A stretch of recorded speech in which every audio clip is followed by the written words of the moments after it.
Last മീറ്റപ്പിനെ കുറിച്ച് പറയാം. Last meetup നമ്മൾ നടത്തിയത് ഒരു ജനുവരിയിലാണ്, കഴിഞ്ഞ വർഷം ജനുവരിയിൽ.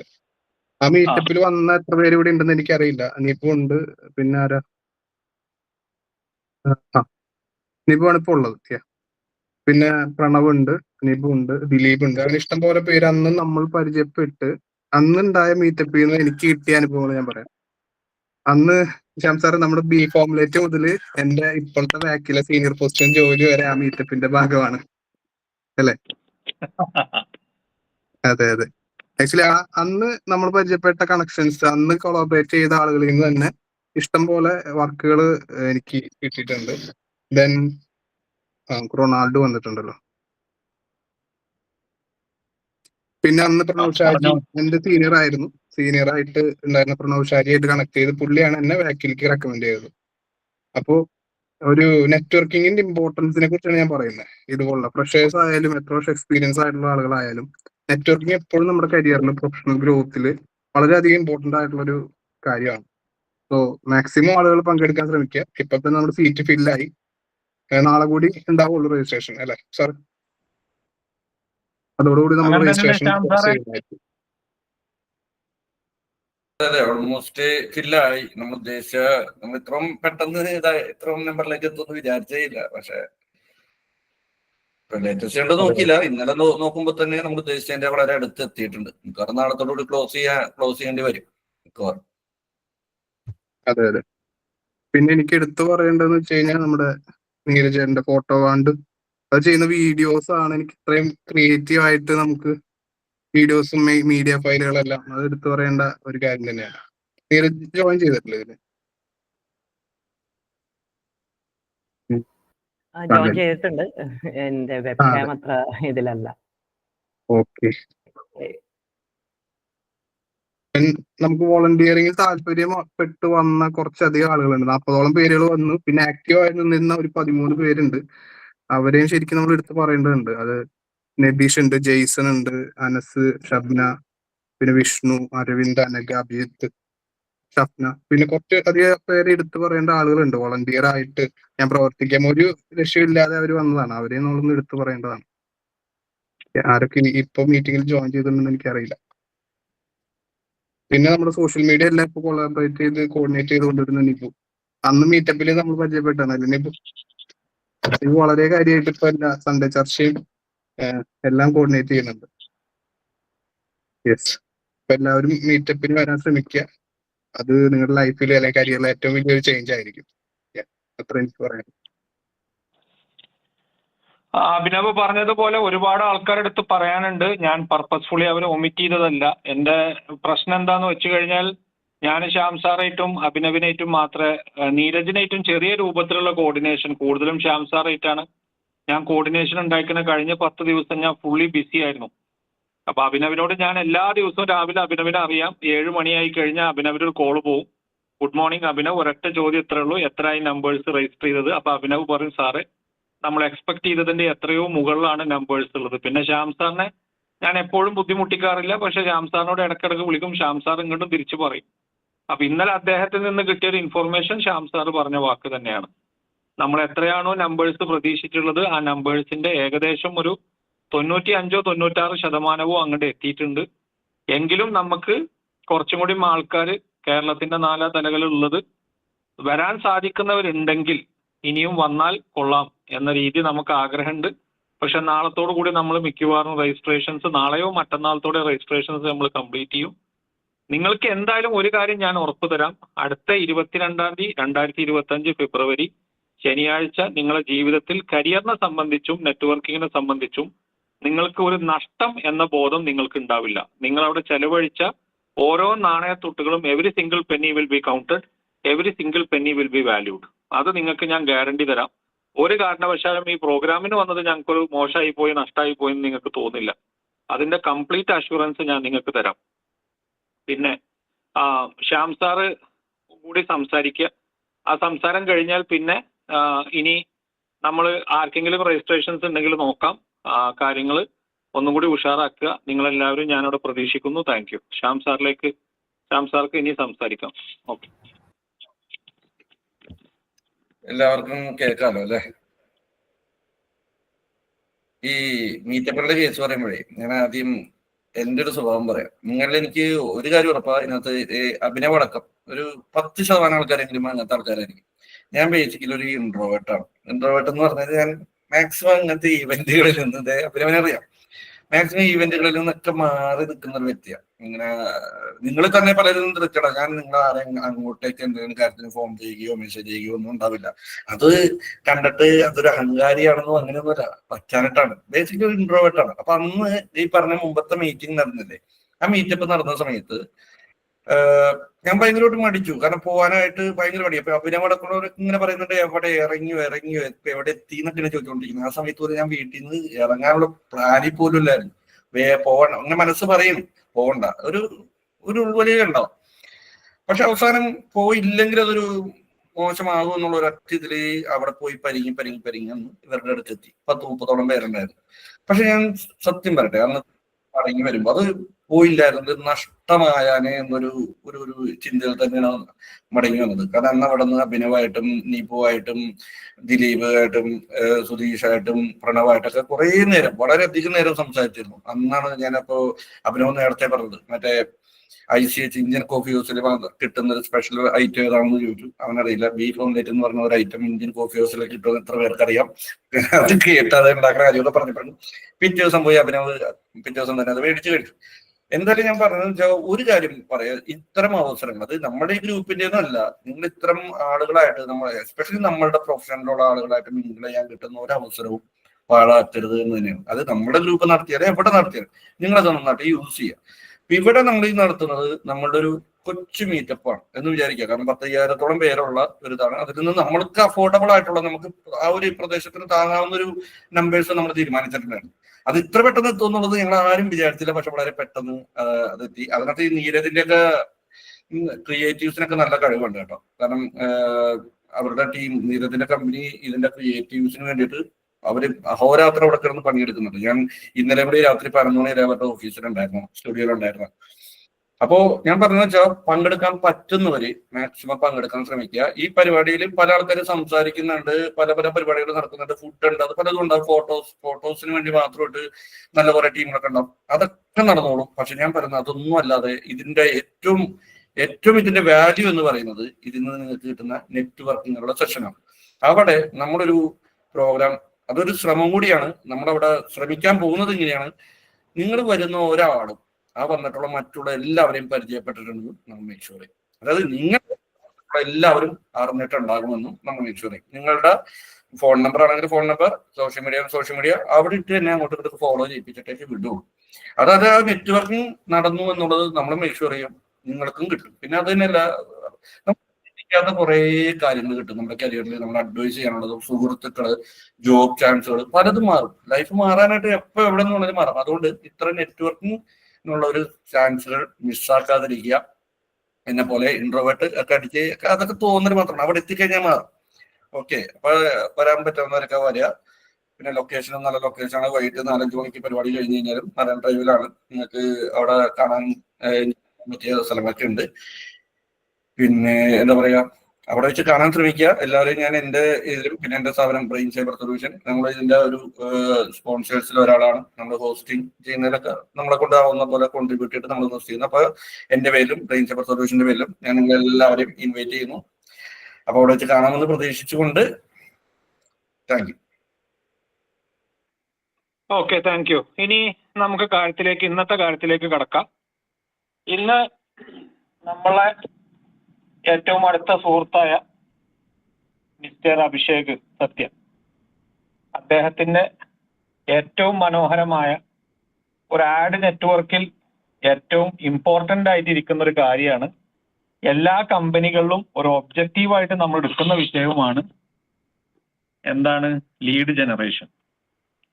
അപ്പൊ ലീഡ് ജനറേഷൻ എന്ന് പറയുന്ന വിഷയത്തിൽ നമ്മൾക്ക് ഏറ്റവും കൂടുതൽ ബുദ്ധിമുട്ടുള്ള ഒരു വിഷയമാണ് ബംഗാളി ലീഡ്, ആസാമി ലീഡ്, പിന്നെ മംഗളൂർ ലീഡ്, പല ഇറലവന്റ് ലീഡുകൾ എന്ന് പറയുന്ന ഒരു സാധനം കയറി വരിക.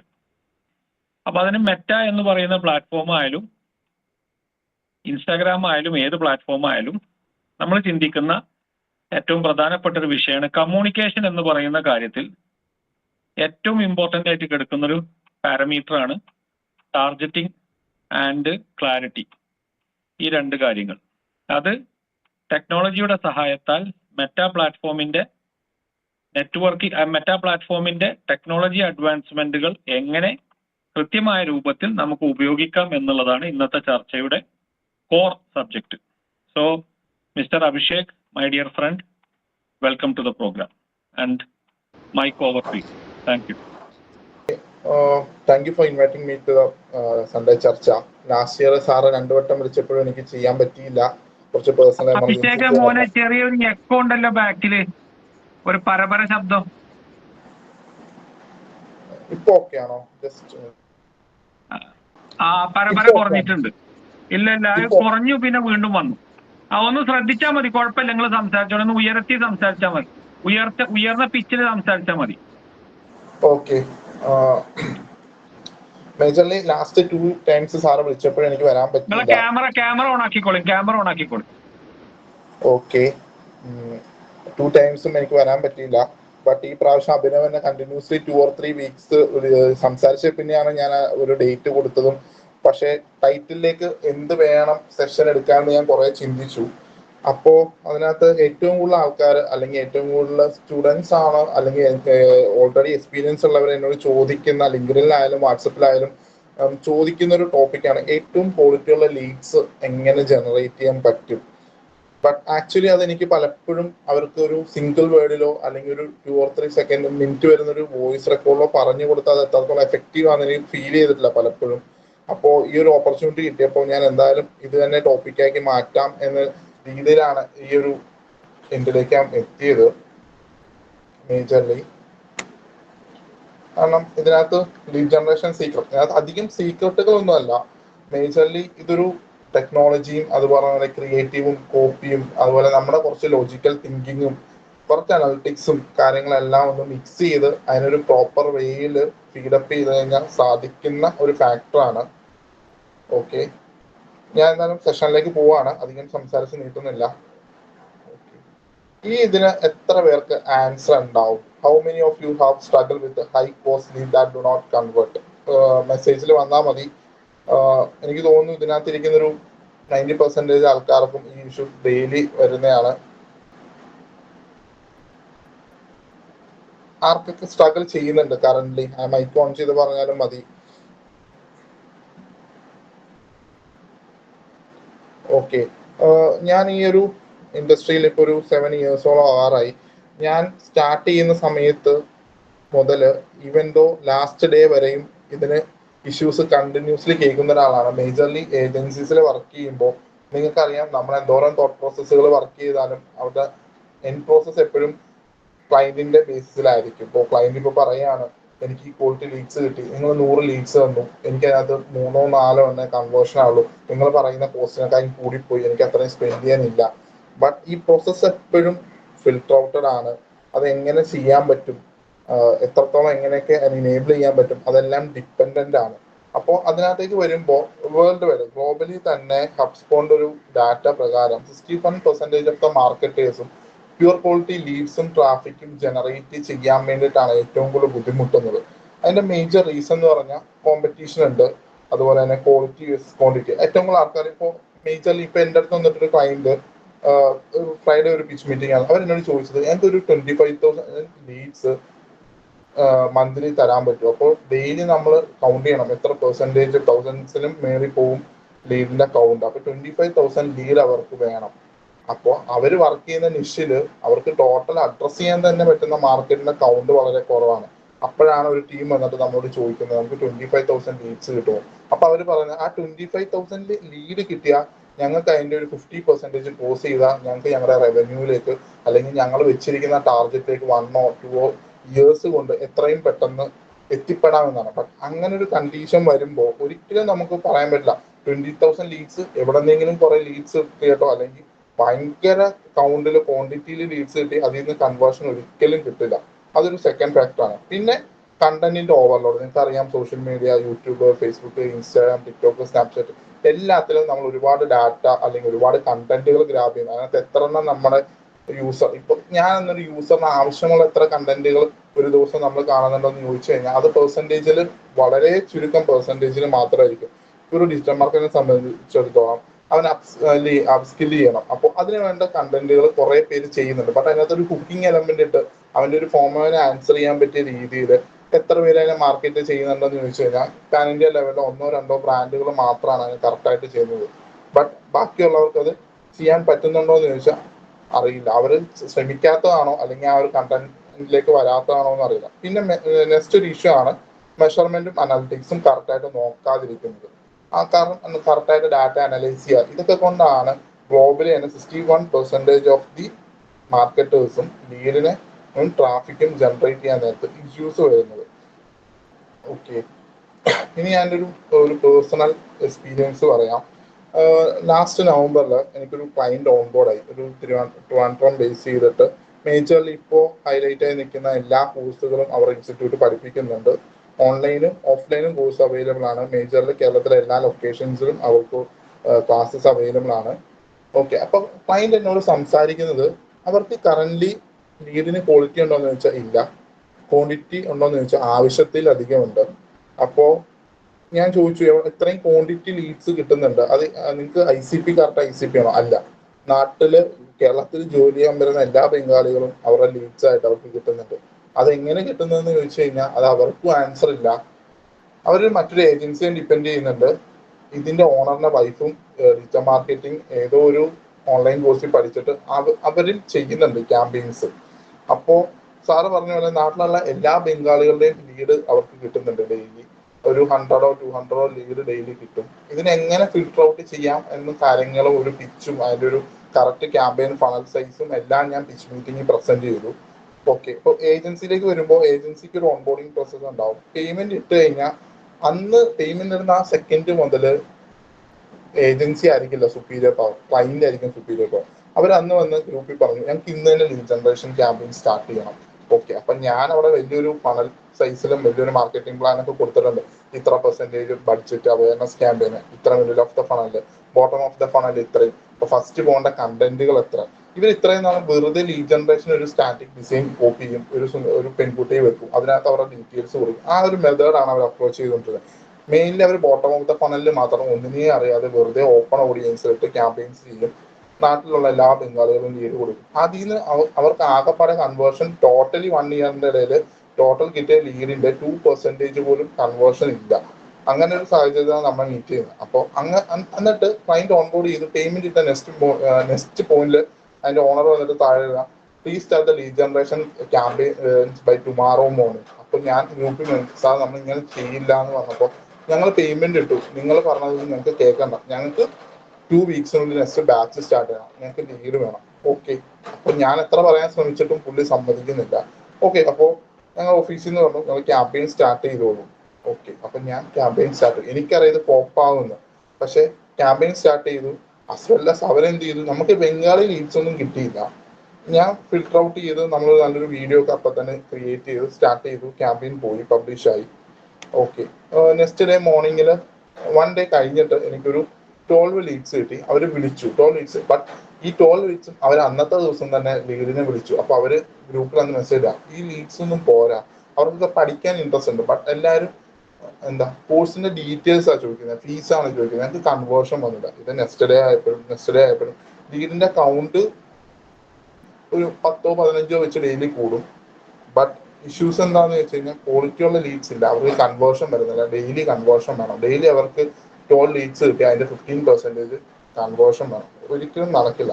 അപ്പോ അവിടുത്തെ ഒരു കേസ് സ്റ്റഡി എന്താന്ന് വെച്ച് കഴിഞ്ഞാൽ ഫസ്റ്റ് നമ്മൾ ക്ലയന്റിനെ എന്തോരം പറഞ്ഞ് മനസ്സിലാക്കാൻ നോക്കിയാലും അവർ അണ്ടർസ്റ്റുഡ് ചെയ്യില്ല. അപ്പോൾ ജസ്റ്റ് ഞാൻ അവരൊന്ന് പറഞ്ഞ് മനസ്സിലാക്കാൻ നോക്കി, അത് എന്റെ പാർട്ടിയിൽ നിന്നും പറ്റിയില്ല. കാരണം ഏജൻസിയിൽ നമ്മൾ എന്തോരം അങ്ങോട്ട് പ്രഷർ ചെയ്താലും ഏജൻസിയുടെ സൈഡിൽ നിന്ന് നമുക്കൊരു പ്രശ്നം ഉണ്ടാവും ക്ലയന്റ് പറയുന്നത് ചെയ്യാനായിട്ട്.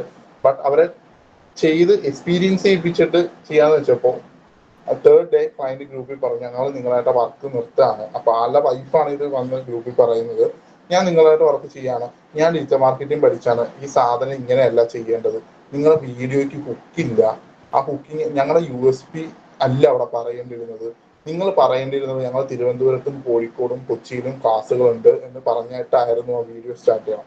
അതുപോലെ കുറെ മിസ്ലീഡിങ് ഫാക്ടേഴ്സ് ഇതിന്റെ ബാക്കിലുണ്ട്. അപ്പോൾ അങ്ങനെയുള്ള കണ്ടന്റുകൾ വരുമ്പോൾ എല്ലാവരും ചിന്തിക്കുകയും അവർക്ക് ആവശ്യം ക്വാണ്ടിറ്റിയും ക്വാളിറ്റിയും എല്ലാം കുറെ വേണം. അപ്പോൾ ഞാൻ പറഞ്ഞു വരുന്ന പോയിന്റ് ഇതാണ്, lead quality matters over quantity. അതായത് കൂടുതൽ ആൾക്കാരും ചിന്തിക്കുന്ന ഒരു ഫാക്ടർ എന്ന് പറയുന്നത്, ഓക്കെ, ഞാൻ ഈ ഒരു ക്വസ്റ്റ്യന്റെ ബേസിസിലാണ് നിങ്ങളോട് ചോദിച്ചത് എത്ര പേര് സ്ട്രഗിൾ ചെയ്യുന്നുണ്ട് ലീഡിന്റെ ഇഷ്യൂസിനെ പറ്റിയിട്ടെന്ന്. ഓക്കെ, ഞാൻ സംസാരിച്ചു വന്ന ഫാക്ടർ ഇതാണ്, why lead quality matters over quantity. അതായത് കൂടുതൽ ആൾക്കാരും ചിന്തിക്കുന്നത് ഒരുപാട് ലീഡ്സ് ഉണ്ടെങ്കിൽ ഒരുപാട് സെയിൽസ് വരും. അതാണ് ഞാൻ പറഞ്ഞത് ലാസ്റ്റ് ഡേ നടന്ന മീറ്റിംഗ് പോലെ 25,000 ലീഡ്സ് കിട്ടിയാൽ അവർ പറയുന്ന അതിന്റെ 50% അവർക്ക് കൺവേർഷൻ ചെയ്യാൻ പറ്റും, അതായത് 12,500. അപ്പോൾ അവരുടെ കോഴ്സിന് വരുന്ന ഫീ എന്ന് പറയുന്നത് ഏകദേശം 40,000 രൂപയാണ്. അപ്പൊ അത്രയും രൂപ സ്പെൻഡ് ചെയ്യാൻ കേപ്പബിൾ ആയ കേരളത്തിൽ നിന്ന് 25,000 ലീഡ് മന്ത്ലി കിട്ടിയാൽ അവരുടെ ബിസിനസ് നെക്സ്റ്റ് 3 ഇയർ കൊണ്ട് അവർ എക്സ്പെക്ട് ചെയ്യുന്നതിനേക്കാളും ഗ്രോത്ത് കിട്ടും. ഓക്കെ, അത് ഒരിക്കലും നടക്കില്ല, അത് വെറുതെ മിത്ത് മാത്രമാണ്. കാരണം കുറെ ലീഡ് മാസം എവിടെന്നെങ്കിലും ഒക്കെ പിറക്കിയെടുക്കുക, എന്നിട്ട് അതിൽ നിന്ന് ഞങ്ങൾ ഇത്ര പെർസെന്റേജ് കൺവേർഷൻ ചെയ്യും. അതല്ല, ഇവർ ഒരുപാട് യൂട്യൂബ് വീഡിയോസിൽ നിന്നും അല്ലാതെ അൺനോൺ നോളജിൽ നിന്നും ഗ്രാബ് ചെയ്തിരിക്കുന്നതാണ്. ഇതിനെ മേജർ ഫാക്ടർ കൊടുക്കുന്നത് ഞാൻ ഓപ്പൺ ആയിട്ട് കാര്യങ്ങൾ പല BDs ആണ് ഇതിനകത്ത്, പല ബിസിനസ് ഡെവലപ്മെന്റ് മാനേജേഴ്സ് ആണ് ഇതിനകത്ത് അൺവാണ്ടഡ്ലി ഇതിനകത്ത് ഇടപെട്ട് അൺവാണ്ടഡ്ലി അവർക്ക് ഇതിന്റെ ഓണേഴ്സിന് പ്രതീക്ഷകൾ കൊടുക്കും. മെയിൻലി ഞാൻ ഫേസ് ചെയ്യുന്ന ഇഷ്യൂ എന്ന് വെച്ചാൽ പല ഇൻസ്റ്റിറ്റ്യൂട്ടുകളായിട്ട് ഞാൻ ക്യാമ്പയിൻസ് ചെയ്യുന്നുണ്ട്. അവിടെ എല്ലാം ചെന്ന് പിച്ച് മീറ്റിംഗ് എടുക്കുമ്പോൾ വീഡിയോ ചോദിക്കും, ഞങ്ങൾക്ക് മറ്റേ ഏജൻസി മന്ത്ലി 10,000 ലീഡ്സ് തരാമെന്ന് പറഞ്ഞു. അവരതിൽ നിന്ന് പറഞ്ഞു 60% കൺവേർഷൻ. അതാകുമ്പോൾ 10,000 ലീഡ് 6,000 ലീഡിന്റെ കൺവേർഷൻ ഉണ്ട്. അപ്പൊ ഞങ്ങളുടെ ബിസിനസ്സും അത്രയും ഗ്രോ ചെയ്യുക. പക്ഷെ നിങ്ങൾ പറയുന്നു നിങ്ങൾക്ക് മന്ത്ലി 3,500 ക്വാളിറ്റി ലീഡ്സ് തരാനേ പറ്റുള്ളൂ, അതിൽ നിന്ന് ഇത്ര പെർസെന്റേജ് 23% കൺവേർഷനെ തരാൻ പറ്റുള്ളൂ എന്ന് പറയുന്നു. അതിന്റെ ലോജിക്ക് എന്താണ്? അപ്പൊ അവര് പറയുന്നത് ഞങ്ങൾക്ക് അതാണ് ആവശ്യം, 6,000 ലീഡ് 10,000 ലീഡ് കിട്ടി 6,000 കൺവേർഷൻ ആണ് എനിക്ക് ആവശ്യം, ഞങ്ങൾക്ക് എപ്പോഴും ഞങ്ങളുടെ ബിസിനസ്സാണ്. പക്ഷെ ഇവര് വർക്ക് ചെയ്ത് ഫ്ലോ ചെയ്യുമ്പോൾ ഇവര് 10,000 ലീഡ് അവിടെ നിന്നും ഇവിടെ നിന്നും കറക്കി കൊടുക്കുന്ന അല്ലെങ്കിൽ ഏതെങ്കിലും ഡാറ്റാ സോഴ്സിൽ നിന്ന് കൊടുക്കുന്ന കുറെ ഡാറ്റകളായിരിക്കും ഇവര് സെൻഡ് ചെയ്യുന്നത്. ശരിക്കും പറഞ്ഞാൽ ഇതിന്റെ ഒരു ഫോർമുല ഉണ്ട് സക്സസിന്. അത് റൈറ്റ് ഓഡിയൻസ്, ക്വാളിഫൈഡ് ഇന്റന്റ് ആണ് ഹൈ കൺവേർഷൻ ആൻഡ് ലോവർ കോസ്റ്റിന് ഇത് വെക്കുന്നത്. അതായത് ഒരു ഫോർമുലയാണ്. അത് നമുക്ക് കറക്റ്റായ ഒരു ICP ടാർഗറ്റ് ചെയ്യാൻ പറ്റണം. അതുപോലെ അവർക്ക് ഇന്റന്റ് ഉണ്ടായിരിക്കണം, അവർക്ക് പർച്ചേസ് ചെയ്യാൻ ഇന്റന്റ് ഉണ്ടായിരിക്കണം. അതായത് അവർ വാം ഓഡിയൻസ് ആയിരിക്കണം. വാം ഓഡിയൻസ് അല്ലാതെ കോൾഡ് ഓഡിയൻസിലേക്ക് അവയർനെസ് ബിൽഡ് ചെയ്യാൻ പോലും പറ്റും. ബട്ട് ഇവിടെ മോസ്റ്റ് ഓഫ് ദ ആൾക്കാരും ചെയ്യുന്നത് വെറുതെ ലീഡ് ജനറേഷൻ ക്യാമ്പയിൻ റൺ ചെയ്യുക, അതിൽ നിന്ന് ഞങ്ങൾക്ക് കുറെ ലീഡ് കിട്ടുന്ന അൺഎക്സ്പെക്ടഡ് ഫാക്ടേഴ്സിലാണ് അവരെല്ലാവരും വർക്ക് ചെയ്യുന്നത്. അപ്പോൾ നിങ്ങൾ എത്ര പേര് ഏജൻസിയിൽ വർക്ക് ചെയ്യുന്നുണ്ടെന്ന് എനിക്ക് അറിയില്ല. ഏജൻസിയിൽ വർക്ക് ചെയ്യേണ്ടവർ എപ്പോഴും നോക്കേണ്ട കാര്യം ഫൈൻഡിന് മാക്സിമം ഈ പിച്ച് മീറ്റിങ്ങുകളിൽ സ്റ്റഡി ചെയ്യിപ്പിക്കുക. ഇത് ഇങ്ങനെയാണ് ഇതിന്റെ പ്രൊസീജിയർ. നമ്മൾ അൺവാണ്ടഡ്ലി ക്യാമ്പയിൻ റൺ ചെയ്യുന്നതല്ല. നമുക്ക് കറക്റ്റായ ഒരു ICP ഉണ്ടായിരിക്കും. ആ ICP ഐഡന്റിഫൈ ചെയ്തിട്ട് നമ്മളെ ക്വാളിഫൈഡ് ഇന്റന്റ് ആയ ഓഡിയൻസിലേക്ക് കറക്റ്റായിട്ട് ക്യാമ്പയിൻ പുഷ് ചെയ്ത് അവിടെ നിന്ന് ഹൈ കൺവേർഷൻ ലോ കോസ്റ്റ്, അതാണ് ഇതിന്റെ ഒരു മേജർ ഇത്. ഇതിനകത്ത് ഞാൻ എക്സാമ്പിൾ പറഞ്ഞിട്ടുണ്ട്. അതായത് ഇഫ് യു ഗെറ്റ് 100 ലീഡ്, അതായത് 100 ലീഡ് കിട്ടി, ഒരു ലീഡ് 160 രൂപ വെച്ച്, ബട്ട് അതിൽ നിന്ന് കൺവേർഷൻ വന്നത് 2 എണ്ണമാണ്. അപ്പോൾ നമുക്ക് 160 ലീഡ് 100 ലീഡ് 160 രൂപയ്ക്ക് 16,000 രൂപ അവിടെ സ്പെൻഡ് ഉണ്ട്. ഓക്കെ, അതിൽ നിന്ന് പക്ഷെ 100 ലീഡ്സിന് 2 എണ്ണേ കൺവേർഷൻ വന്നുള്ളൂ. അപ്പോൾ ശരിക്കും പറഞ്ഞാൽ അതിന്റെ CPL എന്ന് പറഞ്ഞാൽ ഒരു ലീഡിന് 8,000 rupees ആണ്. കാരണം 16,000 കൺവേർഷണൽ റേറ്റ് പറയുമ്പോൾ ഒരു ലീഡിന് 8,000 rupees നമ്മളെ മാർക്കറ്റ് സ്പെൻഡ് ചെയ്തിരിക്കുന്ന ലീഡ് എടുക്കാൻ സ്പെൻഡ് ചെയ്തിരിക്കുന്ന കോസ്റ്റ് 16,000 രൂപയാണ്. പക്ഷെ ആ സ്പെൻഡിന് നമുക്ക് 2 ലീഡ് കൺവേർഷൻ ആയുള്ളൂ. അപ്പൊ അതിന്റെ ടോട്ടൽ 8,000 rupees ആണ്. അപ്പൊ ഇതുപോലെ നമ്മൾ എപ്പോഴും കൺവേർഷൻ, നമ്മൾ എത്ര ലീഡ് കിട്ടിയെന്ന് നോക്കുമ്പോൾ ലീഡിന്റെ CPL എല്ലാവരും നോക്കും. ഓക്കെ, 10,000 1,000 ലീഡ് കിട്ടി, അതിന് ലീപ്പർ കോസ്റ്റോ അങ്ങനെ 19 rupees അല്ലെങ്കിൽ 20 rupees ആണ്. ബട്ട് അതിനകത്ത് എത്ര കൺവേർഷണൽ ഇത് നോക്കാറുണ്ടോ എന്ന് ചോദിച്ചാൽ പലരും നോക്കാറില്ല. ബട്ട് അതൊരു റൈറ്റ് മെത്തേഡ് അല്ല. പ്ലാറ്റ്ഫോമിൽ അല്ലെങ്കിൽ ആഡ്സ് മാനേജറിൽ കാണിക്കുന്ന CPLനെക്കാളും കുറച്ചും കൂടി നമുക്ക് അതിനകത്ത് എത്ര കൺവേർഷൻ വന്നു എന്ന രീതിയിൽ അതിനെ കാണണം. എന്നാൽ മാത്രമേ അതിൻ്റെ ഒരു പ്യുവർ ഫോമിലേക്ക് നമുക്ക് എത്തിക്കാൻ പറ്റുള്ളൂ. ക്യാമ്പയിൻ ഒപ്റ്റിമൈസ് ചെയ്യാനും അല്ലെങ്കിൽ നമ്മൾ വിചാരിക്കും ഓക്കെ നമ്മൾ ക്ലൈന്റിനോട് ഞങ്ങൾക്ക് ലീഡ്സ് എടുത്ത് തന്നല്ലോ, ഇത്ര ലീഡ് ഇത്ര ക്ലോസ് ആയിരുന്നു.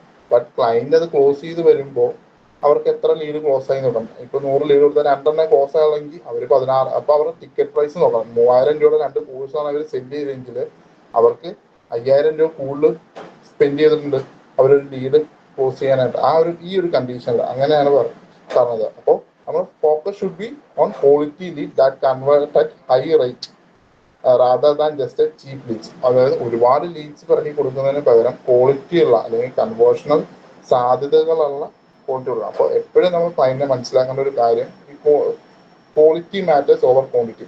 അനാവശ്യമായി ക്വാണ്ടിറ്റി കൊടുക്കാതെ ക്വാളിറ്റി ഉള്ള ഇത്ര പെർസെൻറ്റേജ് ഓഫ് ലീഡ്സ് നമുക്ക് സപ്ലൈ ചെയ്യാൻ പറ്റും അല്ലെങ്കിൽ ഡെലിവറി ചെയ്യാൻ പറ്റും എന്ന് ക്ലയന്റിനെ പറഞ്ഞ് മനസ്സിലാക്കുക. ഞാൻ പറയുന്ന എല്ലാവർക്കും മനസ്സിലാവുന്നില്ലേ? ക്ലിയർ ആണ്. ഓക്കെ, നെക്സ്റ്റ് ടോപ്പിക്കാണ് സയൻസ് ഓഫ് ലീഡ് ജനറേഷൻ. ഞാൻ ഇൻഡെപ്തിലേക്കൊന്നും പോയില്ല അധികം. ലീഡ് ജനറേഷൻ എന്താണെന്ന് എല്ലാവർക്കും അറിയാമെന്ന് വിശ്വസിക്കുന്നു, പക്ഷെ എന്നാലും ഞാൻ ഒന്നുകൂടെ പറയാം. Lead generation is the process of attracting and converting potential customers interested in your product or service. അതായത് നമ്മുടെ സർവീസിലോ പ്രൊഡക്റ്റിനോ ഇൻട്രസ്റ്റ് ആയവർ അതിനെ ക്ലോസ് ചെയ്യുക, അല്ലെങ്കിൽ നമ്മുടെ സർവീസിനെ പ്രൊഡക്റ്റിനെ അവരെ കൊണ്ട് മേടിപ്പിക്കുക എന്ന ലീഡ് ജനറേഷന്റെ പ്രോസസ്സ് അതാണ്. അതായത് ടൈപ്പ് ഓഫ് ലീഡ്സ് 3 തരമുണ്ട്. കോൾഡ് ലീഡ്സ് ഉണ്ട്, വാം ലീഡ്സ് ഉണ്ട്, ഹോട്ട് ലീഡ്സ് ഉണ്ട്. ഈ 3 തരം ഓഡിയൻസിനെയും നമുക്ക് ടാർഗറ്റ് ചെയ്യാൻ പല ഒബ്ജക്റ്റീവിലെ ക്യാമ്പയിൻസും പല മെത്തേഡ്സ് ഉണ്ട്, വീഡിയോസ് ഉണ്ട്, എൻഗേജ്മെന്റ് ഉണ്ട്, ടെസ്റ്റിമോണിയൽസ് ഉണ്ട്, നമ്പർ ഓഫ് മെത്തേഡ് വഴി ഇവരെ നമ്മുടെ ഓർഡീലാക്കി ക്ലോസ് ചെയ്യാനുള്ള പല സ്ട്രാറ്റജീസും നമുക്ക് അവൈലബിൾ ആണ്. അപ്പോൾ ലീഡ് ജനറേഷൻ ഇതാണ് type of leads. Cold leads എന്ന് വെച്ചാൽ നോട്ട് അവെയർ, അവർക്ക് അവെയർ അല്ല നമ്മൾ ഇങ്ങനെ ഒരു ബ്രാൻഡിനെ പറ്റി. അതായത് ഇപ്പോൾ എനിക്ക് നാളെ ഒരു സർവീസ് വേണം, ഒരു ഓട്ടോമേഷൻ വാട്സപ്പിൽ ഓട്ടോമേഷൻ സർവീസ് വേണം. എത്ര ബ്രാൻഡുകൾ നമുക്കറിയില്ല, ഒരു കോമൺ മാൻ എന്ന നിലയിൽ എനിക്കറിയില്ല എന്ന് വെച്ചോളൂ. പക്ഷെ അപ്പോൾ നമ്മൾ എന്താ അതിനെപ്പറ്റി ഞാനൊന്ന് ഗൂഗിളിൽ സെർച്ച് ചെയ്യുന്നു. ഗൂഗിളിൽ സെർച്ച് ചെയ്യുമ്പോൾ സെർച്ച് ആഡ്സിൽ നമുക്ക് ലിസ്റ്റ് ചെയ്യാൻ പറ്റും. സോഹോ എന്തായാലും ഉറപ്പായിട്ടും വരും, വാട്ടി വരും, അതുപോലുള്ള പല പ്രൊവൈഡേഴ്സിന്റെ നെയിമുകൾ കാണും. ഞാനത് ഇപ്പോൾ മെറ്റയിലോ അല്ലെങ്കിൽ ഇൻസ്റ്റയിലോ കയറുമ്പോൾ അവർ ആഡുകൾ അവിടെ കാണും. യൂട്യൂബിൽ പ്ലേസ് ചെയ്യുമ്പോൾ യൂട്യൂബിൽ അപ്പോൾ അവയർനെസ് ഉണ്ടാക്കിയെടുക്കും. അങ്ങനെ വാമാവുന്നു, ആ ലീഡ് ഹോട്ടാവുന്നു. അതിനെ പറ്റി ഇൻഡെപ്തിലേക്ക് പോകുന്നില്ല, എല്ലാവർക്കും അറിയാവുന്ന കാര്യങ്ങളാണ് അതെല്ലാം.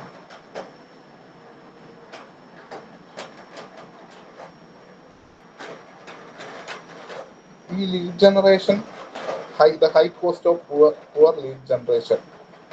നമ്മുടെ മാർക്കറ്റേഴ്സ് അല്ലെങ്കിൽ പെർഫോമൻസ് മാർക്കറ്റേഴ്സ് ഏറ്റവും കൂടുതൽ ബഡ്ജറ്റ് വേസ്റ്റ് ആക്കി കളയുന്നത് ഒരു മേജർലി 4 ഫാക്ടേഴ്സ് കറക്റ്റായിട്ട് ചെയ്യാത്തതുകൊണ്ടാണ്. ഒന്ന് പുവർ ടാർഗറ്റിംഗ്, പിന്നെ wrong messaging, lack of retargeting, non lead nurturing. ആ ലാസ്റ്റ് ഫാക്ടർ നമ്മുടെ കയ്യിലിരിക്കുന്നതല്ല, അത് നമ്മുടെ ക്ലയന്റിന്റെയോ അല്ലെങ്കിൽ ഏജൻസിയോ സെയിൽസ് ടീമിന്റെ അണ്ടറിൽ വരുന്ന ഒരു ഫാക്ടറാണ്. ബട്ട് നമുക്ക് അതിനകത്ത് സംസാരിക്കാനും കാര്യങ്ങൾക്ക് ഒരുപാട് ഫാക്ടേഴ്സ് ഉണ്ട്.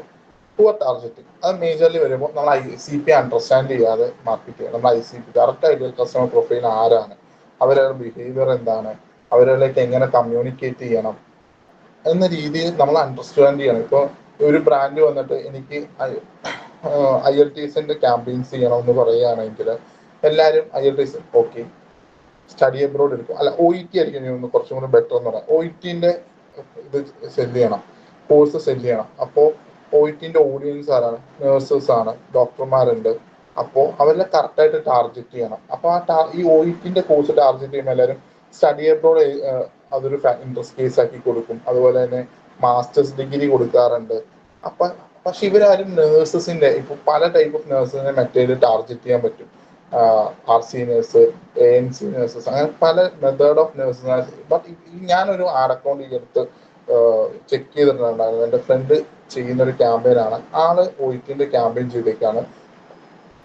Just OET study abroad job, study abroad അങ്ങനെ 2 or 3 ഇൻട്രസ്റ്റ് കേസസ് മാത്രം കൊടുത്തേക്കാം. ആർക്ക് വരുന്ന ലീഡ് മുഴുവൻ ചെല്ലുന്നത് ILTSന്റെ കോഴ്സ് അവിടെ ഉണ്ടോ അല്ലെങ്കിൽ ILTSന്റെ എൻക്വയറീസ്. ബട്ട് ആ ഇൻസ്റ്റിറ്റ്യൂട്ട് ILTS കൊടുക്കുന്നില്ല, അവർ ജർമ്മനും OET മാത്രമേ പഠിപ്പിക്കുന്നുള്ളൂ. അപ്പോൾ അങ്ങനെ വരുന്ന കേസുകൾ കറക്റ്റായിട്ട് ICP അണ്ടർസ്റ്റാൻഡ് ചെയ്യുന്നത്. നമ്മൾ ICP ആരാണ് നമുക്ക് അറിയില്ല എങ്കിൽ നമ്മുടെ ക്ലയന്റിനോട് ചോദിക്കാം. ക്ലയന്റിന് എന്തായാലും വ്യക്തമായ ധാരണ അതിനകത്ത് ഉണ്ടായിരിക്കും. അവർ ക്ലയന്റ് ഏതൊക്കെ ബേസിൽ നിന്നാണ് ഒരു ഓഡിയൻസ് വരുന്നത്, അവരെങ്ങനെ കൺവേർഷൻ വരുന്നുണ്ട് ഓരോ സെഗ്മെന്റിൽ നിന്ന് വരുന്ന ഓഡിയൻസിന്റെ സൈഡിൽ നിന്ന്. ഇപ്പോൾ ഡോക്ടർമാർ OET ചെയ്യുന്ന കേസ് വളരെ കുറവാണ്. ചില കൺട്രീസിലേക്ക് പോകാൻ വേണ്ടി മാത്രമേ OET എഴുതുള്ളൂ.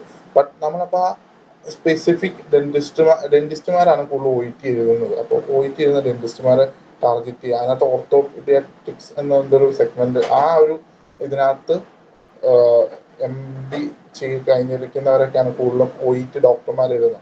അപ്പൊ ആ ഒരു സെഗ്മെന്റിലുള്ളവരെ ടാർഗറ്റ് ചെയ്യുക, അവരുടെ ബിഹേവിയർ എന്താണെന്ന് മനസ്സിലാക്കുക. ആ ഒരു ICP അണ്ടർസ്റ്റാൻഡ് ചെയ്യാതെ ടാർഗറ്റ്. പിന്നെ റോങ് മെസ്സേജ് കറക്റ്റ് ആയിട്ട് വർക്ക് ചെയ്യില്ല, കോപ്പീസിൽ വർക്ക് ചെയ്യില്ല. അതായത് ക്രിയേറ്റീവ് കൊടുക്കുന്ന കോപ്പി.